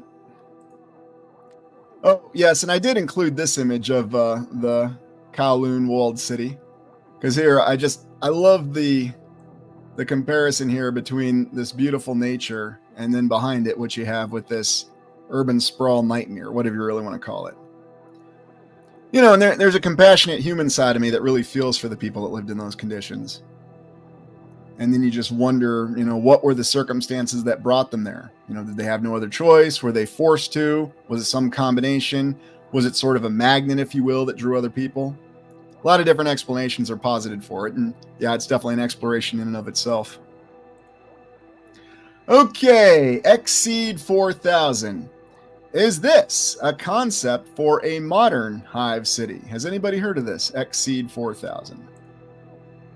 Just throwing the question out there. The Lazarus effect. Yeah, that's a good one, Oris. Albie, I would like to know how people live there. Yeah, and of course, since they tore it down in the 1990s, I don't know. Maybe we'd see if we could find somebody, talk to them. What was it really like? So Kathy says nope. So we'll look at some examples, but Exceed 4000 was one of the architectural concepts for the city of the future, the mega city of the future. Oh, here you go, KC933. Looks like the Pyramid of Peace and Reconciliation. Yeah, it does kind of look that way, doesn't it? And Paulie says, it reminds me of North Korea. Yeah, I could see that as well. Anyways. This is Thomas Lake Harris, and he was basically considered a religious figure, lived during the 1800s. The only reason I'm showing him is because he is the one who stated the concept of cities covering the entire land. In his words, we are informed, he said that he was the first one who talked about ecumenopolises, or Trantor, or Coruscant. In other words, a city that covers an entire planet. Yes, they actually have the temerity to tell us that a religious figure from the 1800s was the first one to talk about the concept of a city covering a planet. I'm not making this up. They do actually tell us that. Anyway, I just thought it was an interesting note. Kind of looks like Mr. Darwin a little bit, doesn't he? Okay, I'll stop. So here are the tallest buildings ever proposed. And a lot of us, of course, are familiar with the Burj Khalifa and the other structures that have been proposed and are being constructed. Well, here you can see the X4000. You can also see the Ultima Tower here. And then you can see the Mega City Pyramid that was suggested. And again, the Pyramid, the Ultima Tower, and the X4000, they all have the concept of the Hive City. And this was prior, I think they had all these on the drawing board before 2015. Don't quote me on it. You know, like here you can actually get an idea of how a real Hive City from the Warhammer universe lines up to other things, such as a mountain, the Burj Khalifa, and then, of course, the Shanghai World Financial Center. So very, very large. And yet these concepts that we're looking at match up to it perfectly. Of course they do. Sky Sage. Odd fellows all look alike. Yeah, that's true. They do, don't they? Well, I don't know. I might have my long white hair and my wispy white beard, so look out. Tyler, this also looks just like the Tower of Barbs in the video game Let It Die. Yeah, it does. You see it a lot, don't you? Very, very true. And good old Cybertron. Yeah, classic Transporters. Classic Transformers. So here you can see some of these concepts lined out a little bit better. So you have the Ultima Tower. Very clearly an early concept Hive City. You have Exceed 4000. And then you have the Tokyo Tower of Babel. How fitting. A visionary project. So yes, all three of these Hive Cities. Don't they look like pleasant places to live? And the same concept, the spire and the larger base. And so you can pretty much figure out exactly what's going to happen. Oh, good one, Cynthia. Reptilian brain. I could not agree with that more. Absolutely right. Yeah, they did put a little bit of thought into it. I'll give them that. But you know, I mean, the Hive cities, when they originally started, they looked pretty awesome too. But just give it a little time. Just give it a little bit of the modern authoritarianism or facilitation, or, you know, you have to make certain compromises to make your Hive City nice. Atom Bomb. Kunshan, China has Hive City that is nearly identical to these Hive cities. Oh, yes. There's all kinds of wonderful examples that we can find in China. Not just the ghost cities. Very good point.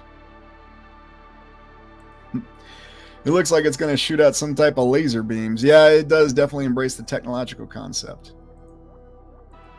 Untuned Universe. I think a Midgard, Final Fantasy VII too. Great example. Midgard from Final Fantasy VII, very much a Hive City. And you might realize that at the end of the game, it's a happy ending because we see that the Hive City is abandoned. Okay, sorry, I just had to go there. There's the 2 Mile High Ultima Tower. This was one of the earlier concepts of the Hive City.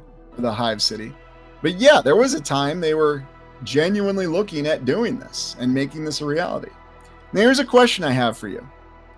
Given the limits of our technology, do you think we could actually build something like this? You know, if we used our current steel and glass architectural methods, would it be practicable, feasible? Oh, careful, I don't want to end up like Robert E. Lee there. Would it be something we could possibly do to build the Ultima Tower, the 2 Mile High Ultima Tower, the prototype Hive City, if you will? What do you think?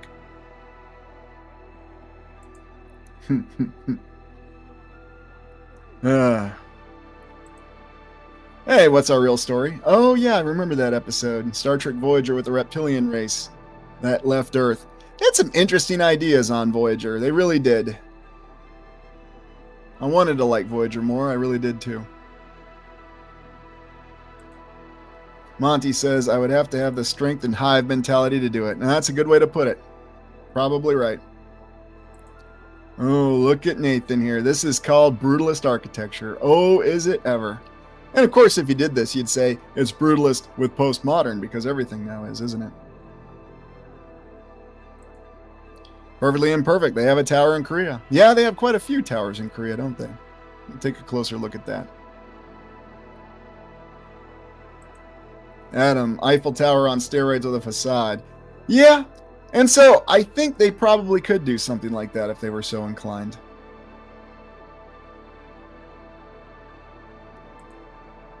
It's basically a past life memory of this. Yeah, I think so as well.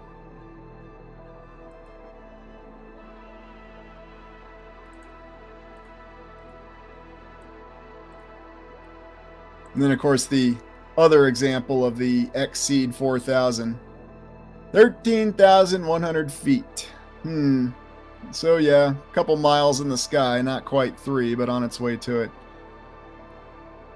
And is that exactly what this is? Is this the quintessential Hive city here? And so, I ask you all right now, do you think that there is a strong likelihood that in the past, when civilizations fell, whichever of the eras it was, and who knows, you know, I mean, I say the 5 eras is a hypothesis. I don't know. There could have been 10, 20, 30 eras, but any civilization in the past, the civilizations that we might think of as Atlantis, Lemuria, what other names we have for them, Tartaria, and that's all we have, their names. We don't know what language we spoke. We don't know how they operated. But could it have been possible that they had hive cities like this? That they had what was a great scientific concept that they thought was going to lay out their society perfectly, but then for whatever reason it was subverted, the idea was corrupted, and then it became a horrific dystopian nightmare. What are your thoughts? Proto-Indo-Euro-American. Yeah, Paulie, I think you need to add about 27 more to that. Oh, yeah. Super It Gel. Warhammer 40k seems a lot closer. It does, doesn't it? And even with how things happen there, you know, with this technological ascendancy, this age of strife. Move on with a good comment here. I could see it happening in the second era using first era megaliths like Babel. Yeah, I definitely agree with that. There's a lot of potential for that. Ah, Proto-Algic Algonquin. That's a good one. And I did see some, I think it was, I don't know who said it, and so you'll have to remind me who said this, but talking about the ant people. You know, they lived underground too. Did they live underground in the remnants of these hive cities? Is that really what it was, for all we know? I think that is I Am Kairos that said that, but considering we have electricity, we could have regular farms underground. Oh, that's true. I mean, you could have a controlled environment. Yeah, William, right. I think it was the Navajo who talked about the ant people. But they also have accounts of ant people being in cities underground. And so there are a lot of consistencies to what we talk about. We just don't know the actual details. Oh, yeah, I don't want to leave the Hopi out of it either, because they had a lot of great concepts. And believe it or not, the Hopi also had their own myth of the 5 ages. So it's all over the place. Long Reach one. They say the ant people built the tunnel cities and saved humans from a disaster. Ah, absolutely. Now, did they build them? Or did they simply have control of them? Or they were already there, and then they helped other human beings that were stuck out in whatever was going on in the open. You know, we just don't know. A lot of different possibilities. Albie, what if we finish underground, Lucius? I sure hope not, but you never know. It could be something in the playbook. Possible. Got to watch using that term, though. And I got to be careful because I'm already on the, I've already got the crosshairs on me for Friday. But yeah, that's entirely possible. Oh, Robert. Yeah, that's a great way to say it. Plato's Cave. And that's a good term to use, too. You can get away with saying Plato's Cave. Pueblo. Very much so. You know, and a lot of examples down there. Also in the Southwest United States, where you have areas that are tough to observe from the air, but not very defensible from ground attack. I remember back in my previous life talking about that a lot. Paulie, ant people wouldn't bother me as much as the mantis people. Well, who really knows? Who really knows?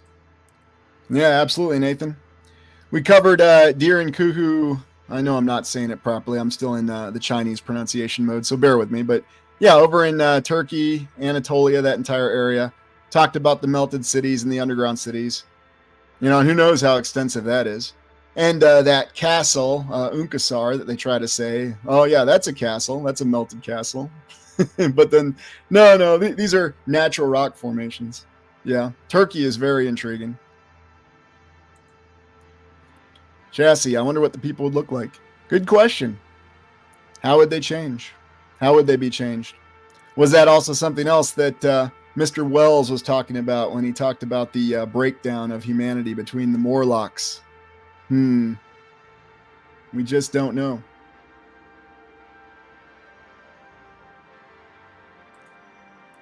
Frank, the dreaded not so free speech of today. Well, you know, it's pretty much everywhere. Just be happy we have a platform where we can talk. That's all I'm going with now. Cynthia, who says we don't see them every day. That's very true. Now, something else to think about, and I want all of you to remember as you're doing your own explorations or you're looking around wherever you are in the land, remember that the remnants of these cities could be everywhere. Any sort of underground, anywhere at any time. What's our real story? And there are a lot of indications that the underground cities are connected to each other, beyond any shadow of a doubt. You know, and who knows if there's still a remaining transportation system, an underground subway or underground railroad, if you will, that still connects what we think of as the modern urban areas. Oh, yes, the Sutro Baths. Great one, I am Kairos. And so many other things there in San Francisco as well that still endure underground. You know, in that place where those earthquakes are really nasty as well. Yeah, that's kind of how I see it, Battlestar. I mean, it's a give and take. And honestly, I hadn't had any issues for a while, so I guess I was being a good boy. But, you know, once in a while, I got to push the boundaries, so. William, the floods filled in all the tunnels with mud, and now it's dirt. Yeah, through and through, that's mostly a situation that you have. So who knows what else is deep underground and how many other things are underground that you just can't see now because they're completely filled or they're eroded to the point that they're not recognizable.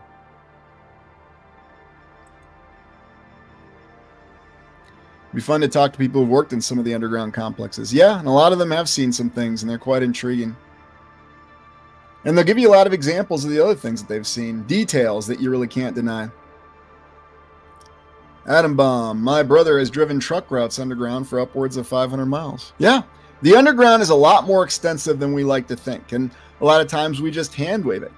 And I can't tell you how many people from Kansas City told me after watching the Kansas City video, they had no idea that one of the largest subterranean complexes was right there in Kansas City. But I mean, it's everywhere. And it's not where you'd expect to find it or expect to see it.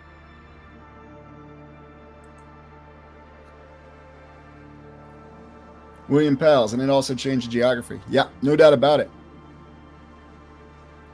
So tunnels, geography, you know, we had these hive cities, the land was changed. So who knows exactly what happened? Bali, I can attest to exploring one underneath our local mall. All looked very new and lighted doors without any physical points of entry. Well, at least none we could access today. So. Vaughn, I live on it. Star forts are popping up here too, from what I'm researching in Australia. And you know, it's funny, and I'm going to be honest with y'all. There's a reason why a lot of alternative researchers were just going out saying that there weren't any recognized star forts in Australia. Everybody knew there had to be something, and people just had to look and find them and report them. And that's how this exploration goes. Because, yeah, there's star forts everywhere, even Australia. Oh, Calvin looking for Hobbs. I'm going to have to ask here, Mr. Calvin, I'm making an assumption there. I don't mean to, but were you actually looking at my video segue? Because, yeah, I intend to cover the Panama Canal. That is quite an interesting one. I hadn't gotten to it yet. Very, very interesting for many reasons. Hey, Abrams Killer, good to see ya. Hope all's going well. What's good to see ya?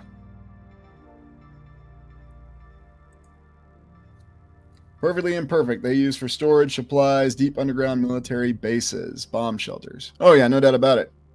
And oddly enough, when you go to any military base, and I'll even reference, I remember when John Levi was looking at one of the military bases in Utah, and he was looking at all the bunker complexes they have there. So, yeah, and they're on military bases everywhere. And, you know, the military still stores a lot of their equipment in these bunkers that were just there.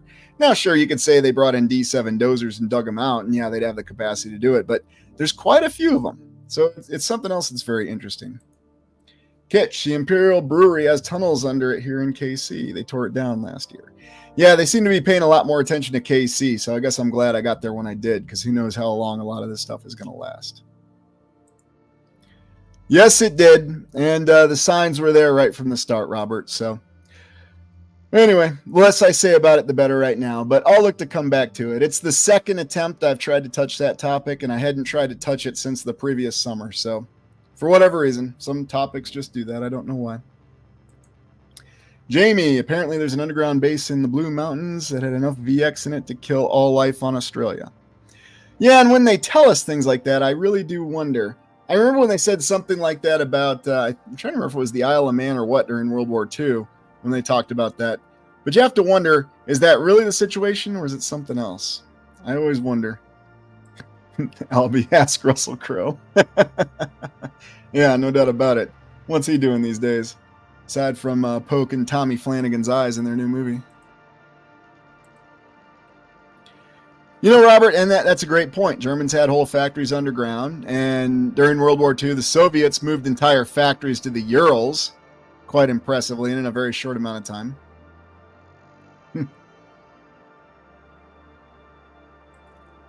Abrams Killer, did anyone ever figure out your diner photo mystery? One day I'll get to it, I swear. Nope, not yet. But I've got a lot of ongoing mysteries right now. The list is over 500.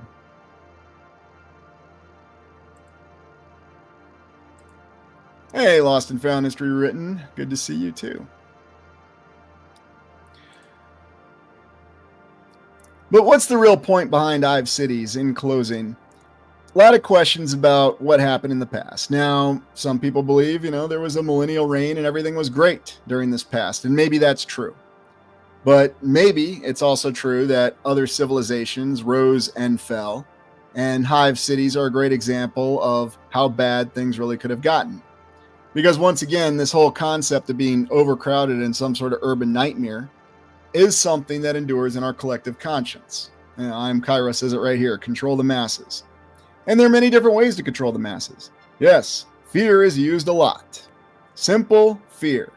And not just the classic fear that we have, but also the fear and the idea of fear. Again, quoting Donald Pleasance from Newsbenders. People don't do things out of fear, they do things out of the idea of fear. It's not even about what may or may not happen. It's about what you're concerned of. Hey, Sooner West, thank you very much. I really appreciate that. Ted here says it well. Yeah, there's lots of Western USA ruins. A lot that people walk all over. I mean, what's really going on in that desert? Why is it they seem to steer people clear of the Mojave?